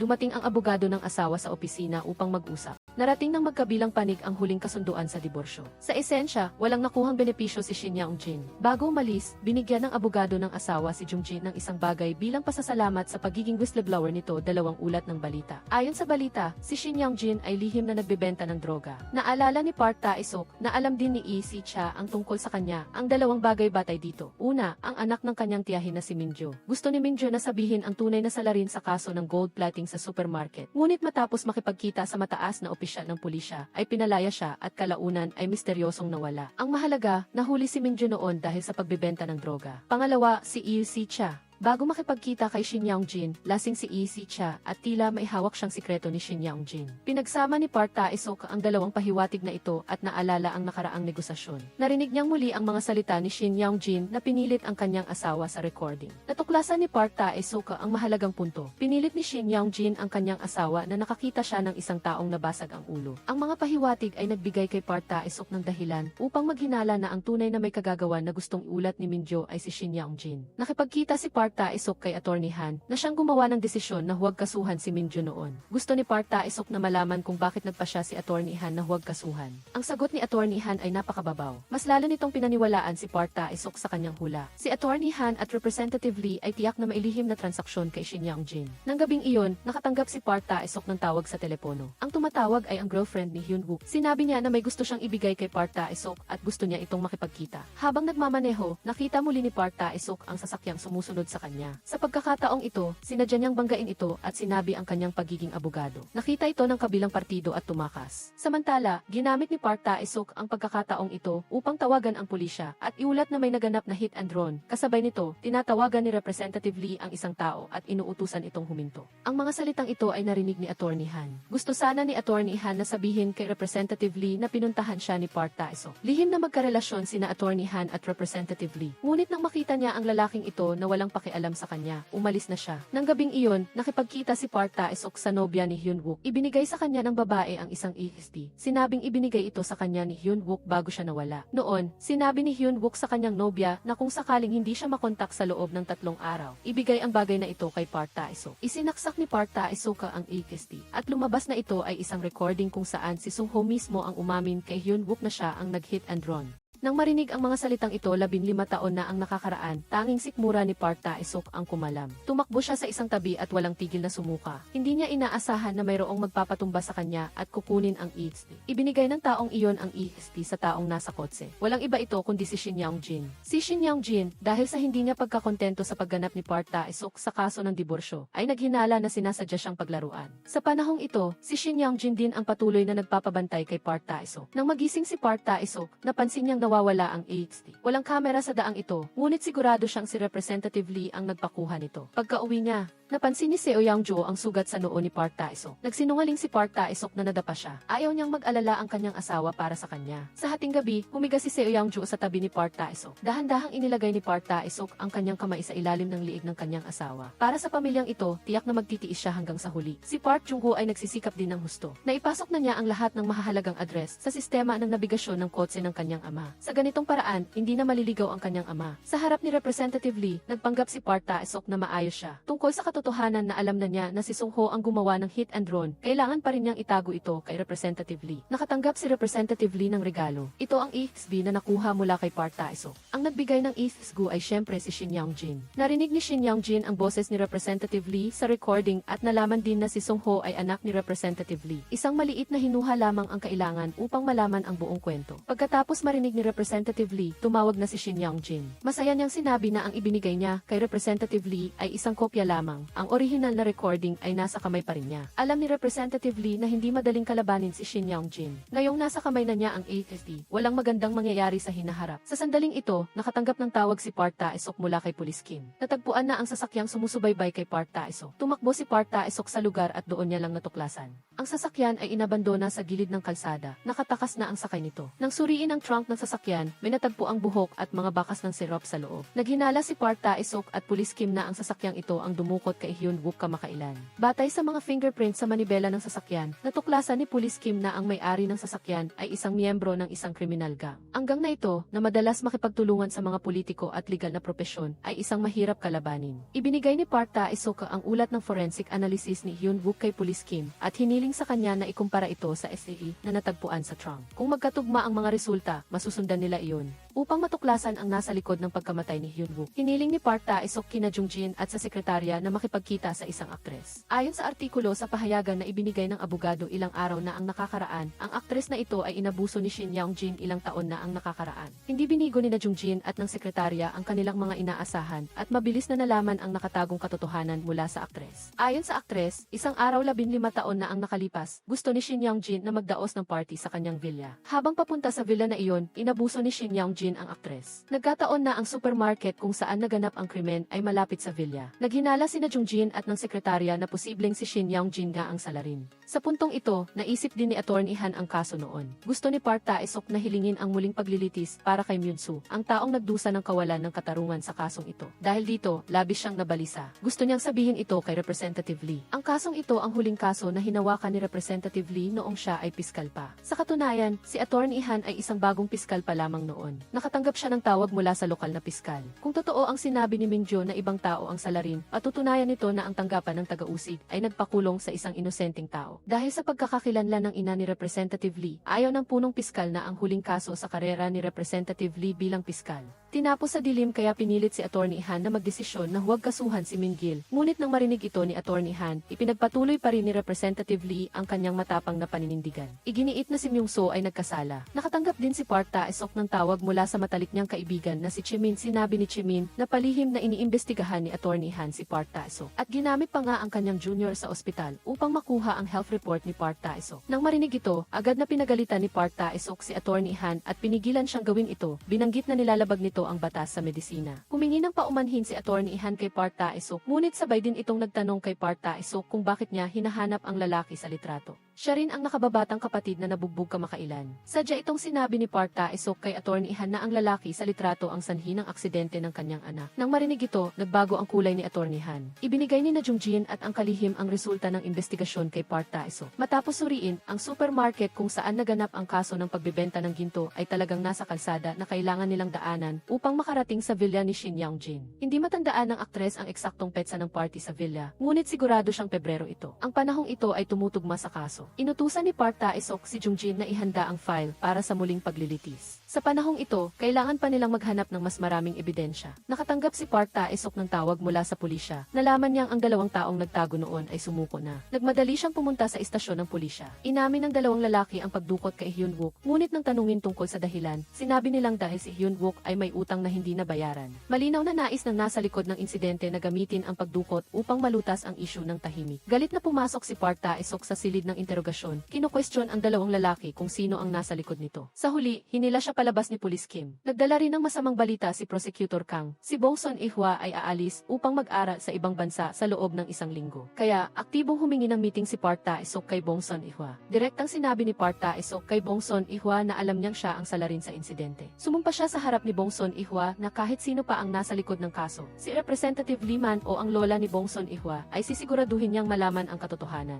Dahil sa sinabi ni Park Tae-seok, si Bong Son-ihwa na may pasanin na ang damdamin ay mas lalong umiyak. Pagkatapos makipagkita kay Bong Son-ihwa, nakipag-ugnayan si Park Tae-seok kay Jung-jin at hiniling na imbestigahan ang kasaysayan ng diagnosis ni Hyun-wook 15 taon na ang nakakaraan. Kung ang kasaysayan ng diagnosis ay nagpapakita na si Hyun-wook ay hindi kayang magmaneho noon, ito ay magpapatunay na ang tumakas noon ay ibang tao. Bagaman magiging mahirap ang pagpapatuloy nito, determinadong si Park Tae-seok. Nahaharap siya ng direkta sa mga masasama na nagkasala at tumakas. Nagtungo si Park Tae-seok para kausapin si Representative Lee at sinabi na si Bong Son-ihwa ang salarin na naging dahilan ng aksidente ng kanyang anak. Iginiit din niya na malalaman niya ang katotohanan. Ang araw na matuklasan niya ang katotohanan ay ang araw na aalis siya sa maruming law office na ito. Sa panahong ito, nalaman ni Jung-jin na 15 taon na ang nakakaraan, si Hyun-wook ay na-ospital ng higit sa isang buwan dahil sa bali ng balakang. Bukod sa pagmamaneho, nahihirapan din siyang gumamit ng banyo. Halos pinatutunayan nito na si Bong Son-ihwa ang salarin. Bukod pa rito, nang malaman ni na Jung-jin at ng kalihim na gustong mag-resign ni Park Tae-seok, pinili rin nilang sumama sa kanya. Tinulungan pa nga ng kalihim si Park Tae-seok. Pumunta si Park Tae-seok pumasok sa isang bagong law office. Maliban sa medical diagnosis certificate ni Hyun-wook, nagbigay din si Police Kim ng mahalagang clue kay Park Ta-seok. Ayon sa investigasyon, ang puno kung saan natagpuan ang bangkay ni Hyun-wook ay maraming bakas ng pagkiskis. Malinaw na sinubukan siyang patayin. Bukod pa rito, humingi rin ng tulong si Park Ta-seok sa isang reporter at hiniling na magsulat ng artikulo tungkol sa kaso. Sa kabilang banda, nakipagkita si Shin Young-jin kay Representative Lee at sinubukan siyang pilitin na magtrabaho para sa kanya gamit ang recording USB na hawak niya. Ngunit hindi ito gumana kay Representative Lee dahil hawak din niya ang trump card ni Shin Young-jin. Lumabas na bago dumating si Shin Young-jin, sinabi ng ina ni Representative Lee sa kanya na ang tunay na salarin sa kaso ay si Shin Young-jin. Ayon sa ina ni Representative Lee, nakaligtas si Shin Young-jin dahil sa kapabayaan ng pulisya noon. Ngunit kalaunan, may lumabas na nagsabing alam niya kung sino ang salarin at ito ay ang anak ni Chairman Shin na si Min-gil. Upang protektahan ang kanyang anak, nais din ng ina ni Representative Lee na gamitin ito sa hinaharap upang pilitin si Chairman Shin, kaya't kinumbinsi niya ang piskal na makipag-ugnayan kay Min-gil upang manahimik ito. Ang resulta nito ay si Myung-soo ang napagkamalang salarin at napilitang makulong. Ngayon, inihayag ni Representative Lee ang card na ito kay Shin Young-jin. Nagulat si Shin Young-jin at ngayon ay hawak na nila ang trump card ng isa't isa. Walang sinuman ang nangahas na kumilos ng padalos-dalos. Sa panahong ito, may isang balita na pumukaw ng interes ni Shin Young-jin. Hindi malaman kung paano kumalat online ang balita na may Alzheimer si Park Ta-seok. Agad na nalaman ng lahat sa legal na komunidad ang tungkol dito. Tuwang-tuwa syempre si Shin Young-jin. Kung si Park Ta-seok ay may Alzheimer, hindi na siya makakapagtrabaho bilang abogado. Hindi niya makukumbinsi ang korte na muling buksan ang kaso. Para kay Representative Lee, magandang balita rin ito dahil kahit pamalaman ni Park Ta-seok na si Bong Son-ihwa ang salarin, sa huli ay makakalimutan niya rin. Alam ng lahat sa law office ang tungkol dito at bawat isa ay tumitingin kay Park Ta-seok ng may kakaibang tingin. Labis na nag-alala sina Jung-jin at ang kalihim. Kinalma ni Park Ta-seok ang dalawa, sinabing ayos lang dahil malalaman din naman ng lahat sa kalaunan. Nalaman din ni Attorney Han ang tungkol dito at tinanong si Park Ta-seok kung patuloy pa rin niyang igigiit ang muling paglilitis sa kaso ni Myung-soo. Una, napakahirap na aprubahan ang muling paglilitis. Ikalawa, kahit na talagang inosente si Myung-soo, hindi madaling aaminin ang prosekusyon. Kung tutuusin, dati na nilang hinatulang nagkasala si Myung-soo at kapag umamin sila, masisira ang kredibilidad ng pulisya at ng prosekusyon. Bukod pa rito, kahit tanggapin ng prosekusyon ang muling paglilitis, ang Alzheimer ni Park Ta-seok ay magiging dahilan para magkaroon ng problema. Ngunit, matindi ang paninindigan ni Park Ta-seok, hindi pa naman malala ang kanyang sakit para hindi makaharap sa korte. Nahulog sa piitan si Myung-soo ng higit 15 taon at hindi mapakali ang kanyang konsensya. Buti na lang at may magaling na kasama si Park Ta-seok, si Jung-jin. Maingat na nag-isip si Jung-jin at mabilis na nakahanap ng kakaiba sa mga dokumento ng investigasyon. Nagduda siya na ang sandata sa insidente ay isang baseball bat. Ang hula na ito ay tumutugma sa resulta ng autopsy noon. Bukod pa rito, sa opisina ni Shin Young-jin, maraming baseball bats at mahilig talaga si Shin Young-jin sa baseball. Nagduda rin si Park Ta-seok na hindi si Representative Lee ang kumuha ng eighth, kundi si Shin Young-jin. Ang dalawang lalaking sumuko sa istasyon ng pulisya ilang araw na ang nakalipas ay mga tauhan ni Representative Lee. Ngunit sinusubaybayan nila noon si Park Ta-seok. Natuntun niya sila na nagpapatunay na ibang tao ang sumubaybay at nagnakaw ng eighth. Sa pag-iisip na iyon, halos walang ibang tao maliban kay Shin Young-jin. Sa gitna ng abala sa kaso, maayos pa rin ang buhay ni Park Ta-seok. Personal na sinabi ni Park Ta-seok sa kanyang biyenan na kung balang araw ay makalimutan niya ang kanyang pamilya, umaasa siyang ibabalik ng biyenan ang kanyang anak na si Yeon-woo sa bahay ng kanyang ina. Ayaw niyang magdusa pa ang kanyang asawa dahil sa kanya. Ngunit tinanggihan siya ng biyenan, sinabing kilala niya ang kanyang anak at si Yeon-woo ay tiyak na mananatili sa tabi ni Park Ta-seok hanggang sa huli. Kaya, kailangan lang ni Park Ta-seok na maging matatag para sa kanyang pamilya. Tungkol sa kanyang sakit na isinapubliko, hindi nag-aalala si Park Ta-seok. Ang tanging ikinababahala niya ay ang mga chismis na makakasakit sa kanyang pamilya. Subalit ang kanyang pamilya ay napakatatag. Palaging nasa tabi niya si Yeon-woo na nagbibigay sa kanya ng suporta. Hindi rin natatakot ang kanyang anak sa mga sinasabi ng kanyang mga kaibigan. Ang suporta ng kanyang pamilya ay parang isang himala para kay Park Ta-seok. Ngayon, gusto lang niyang gawin ang lahat para sa kanyang pamilya. Isang legal na programa ang pumili kay Park Ta-seok bilang panauhin. Dahil live stream ito, nag-aalala ang kanyang mga kaibigan at pamilya. Hindi inaasahan ng sinuman na aaminin ni Park Ta-seok na may Alzheimer siya sa programa. Inamin niya na hindi niya ginamit ang kanyang sakit para kaawaan, kundi para gamitin ang kapangyarihan ng media upang ikalat ang balita tungkol sa maling kaso ni Myung-soo sa harap ng live stream camera. Sinabi ni Park Ta-seok na 15 taon na ang nakakaraan dahil sa kanyang kapabayaan, napakulong si Myung-soo ng walang kasalanan. Ngayon, pagkatapos magkaroon ng Alzheimer, napagtanto niya kung gaano kahalaga ang maliliit at ordinaryong bagay sa buhay. Ngayon, gusto niyang bawiin ang mga nawalang mahalagang bagay ni Myung-soo. Dahil sa programang ito, labis na tumaas ang kasikatan ni Park Ta-seok. Ang mga dating tumitingin sa kanya ng kakaiba ay ngayon ay yumuyuko na ng may paggalang.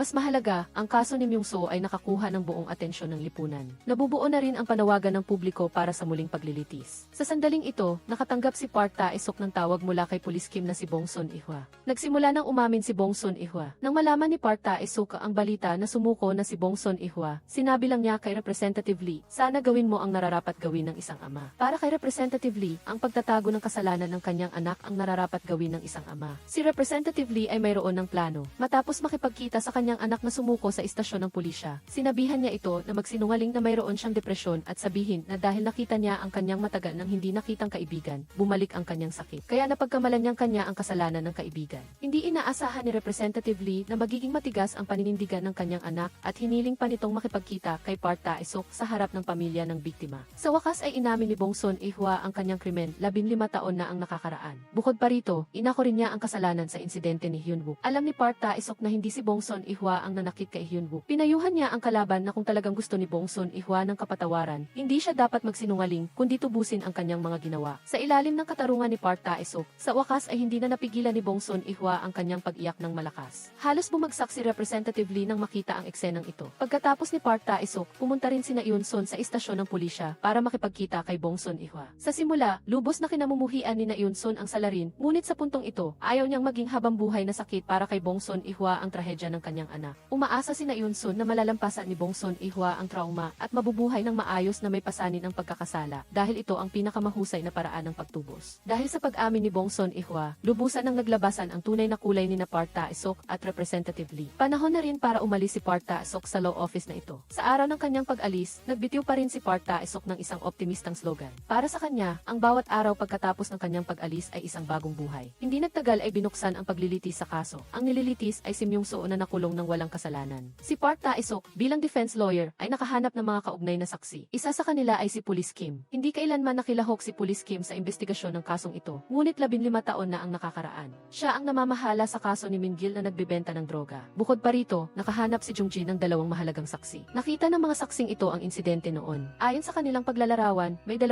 tao sa pinangyarihan ng krimen. Ang isang salarin ay napakatangkad at nagmamaneho ng magandang sasakyan. Ang armas ay isang baseball bat. Dahil mga bata pa ang 2 saksi noon, sinadya ng pulisya na huwag pansinin ang kanilang testimonya. Ngunit ngayon, muling pinag-isipan ni Park Tae-suk ang testimonya ng 2 saksi at nang humiling siya ng pangalawang paglilitis, ipinatawag niya si Shin Young-jin at Dr. Cha upang tumestigo. Siyempre, hindi pumayag si Shin Young-jin. Hiniling niya kay Representative Lee na kumbinsihin si Park Tae-suk na bawiin ang kahilingan para sa paglilitis. Kung hindi, ilalabas niya ang nilalaman ng ASSE at sa pinakamasamang kaso, magkagulo na. Dahil dito, naisip ni Shin Young-jin ang insidente 15 taon na ang nakakaraan. Noon, dumaan sila ni Dr. Cha sa supermarket. Bumili si Dr. Cha ng 500 won na bote ng tubig. Ginamit naman ni Shin Young-jin ang 1,000,000 won para magbayad. Sinabi ng may-ari na hindi niya ito ibebenta. Nagkaroon ng alitan si Shin Young-jin at ang may-ari dahil sa maliit na bagay na iyon. Ginamit ni Shin Young-jin ang baseball bat para saktan ang may-ari. Ang baseball bat na ginamit bilang armas noon ay nasa opisina pa rin ni Shin Young-jin. Iyon ang kanyang paboritong baseball bat na may pirma. Natapos ang unang pagdinig ng kaso ni Myung-soo. Bago magsimula ang ikalawang pagdinig, nagbukas ang bagong law office ni Park Tae-suk. Kasama niya sina Jung-jin at ang kalihim. Nalaman ni Park Tae-suk sa kanyang investigasyon na matapos ang insidente ng pagbebenta ng ginto noon, nagpunta si Shin Young-jin sa EVIS para mag-aral sa loob ng 2 taon. Pinatutunayan nito na hindi pa nag-i-expire ang statute of limitations para sa kriminal na pananagutan sa kasong ito. Bukod pa rito, nag-resign si Bong Sun-ihwa sa kanyang internship sa prosekusyon at ngayon ay naglalakbay na. Wala na siyang problema sa mag-asawang Park Tae-suk. Ngunit sa kasalukuyan, tungkol sa salarin na nanakit kay Hyun-wook, patuloy pa rin itong itinatago ni Representative Lee. Sinusubukan din ni Prosecutor Kang na imbestigahan. Nahanap niya ang lokal na boss ng sindikato at ang 2 lalaki ay tumakas matapos iwanan ang sasakyan.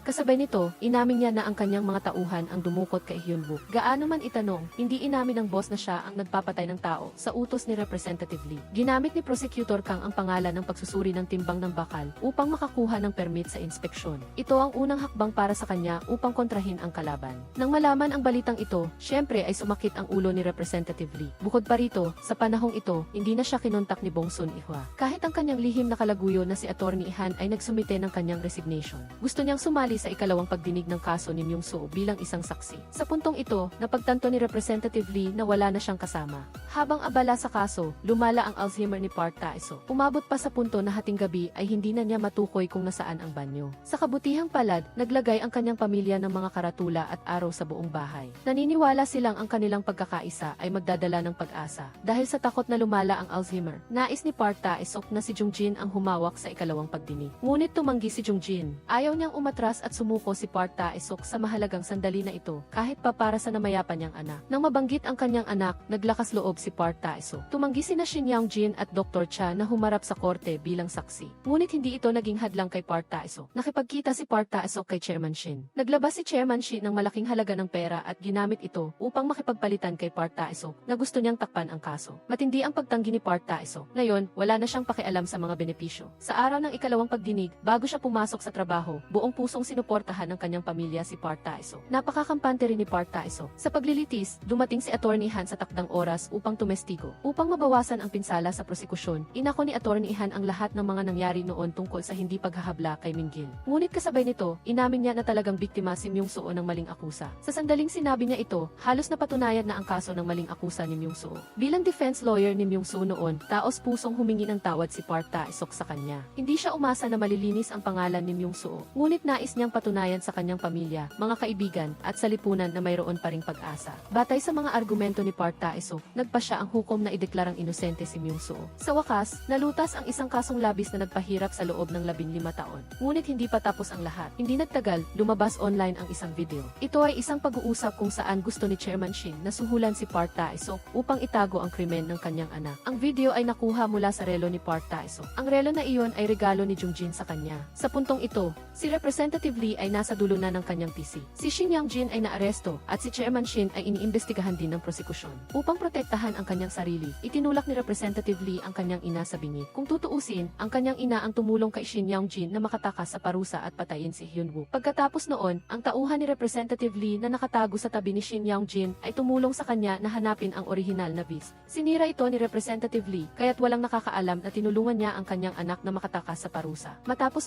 ang bagay na ito, lalo pang lumala ang Alzheimer ni Park Tae-suk. Ibinigay ni Dr. Chimin kay Hyun-woo ang kahon na ipinagkatiwala ni Park Tae-suk. Sa loob nito ay may isang voice recorder. Ginamit ni Park Tae-suk ang recorder na ito upang i-record ang kanyang paglalakbay sa pag-iisip mula nang malaman niyang may sakit siya hanggang ngayon. Sa simula, nang malaman niyang may Alzheimer siya, naramdaman niyang naging desperado ang buong mundo. Ngunit kalaunan, sa pag-aalaga at pagsasama ng kanyang pamilya, unti-unti niyang naramdaman na ang sakit na ito ay sa katunayan ay isang pagpapala mula sa Diyos para sa kanya. Nakakuha siya ng magagandang bagay na hindi niya napapansin noon. Naramdaman niya ang pinakamahalagang alaala sa mundo. Nag-iwan din si Park Tae-suk ng isang bank authorization form na pinahintulutan si Hyun-woo na maging kanyang legal na kinatawan. Bukod pa rito, mayroon ding kontrata sa nursing home. Kung talagang dumating ang oras na iyon, ayaw niyang masyadong mahirapan ang kanyang asawa at pamilya. Tahimik na umiyak si Hyun-woo. Tumakbo si Seo Young-ju sa law office ng kanyang asawa, may dalang sapatos. Dahil sa Alzheimer ni Park Tae-suk, nasuot niya ng mali ang sapatos. Umiiyak na niyakap ni Hyun-woo si Park Tae-suk. Ayaw niyang iwanan ang kanyang asawa at hinding-hindi niya ito iiwan. Isang umaga na maliwanag ang panahon, nagpiknik ang buong pamilya sa kagubatan. Minsan ay magugulat si Park Tae-suk at hindi makikilala ang kanyang pamilya. Ngunit sa isang paalala lamang ng kanyang asawa, maaalala niya ang lahat. Sa kagubatan na mahangin, nakita ni Park Tae-suk ang kanyang pamilya na masayang naglalaro at humiling siya. Sana ay hinding-hindi niya makalimutan ang pagmamahal ng kanyang pamilya at mga kaibigan. Naniniwala siya na laging may pag-asa. Dito nagtatapos ang pelikula. Salamat sa inyong patuloy na pagsuporta. Magkikita-kita tayo sa mga susunod pang video sa channel.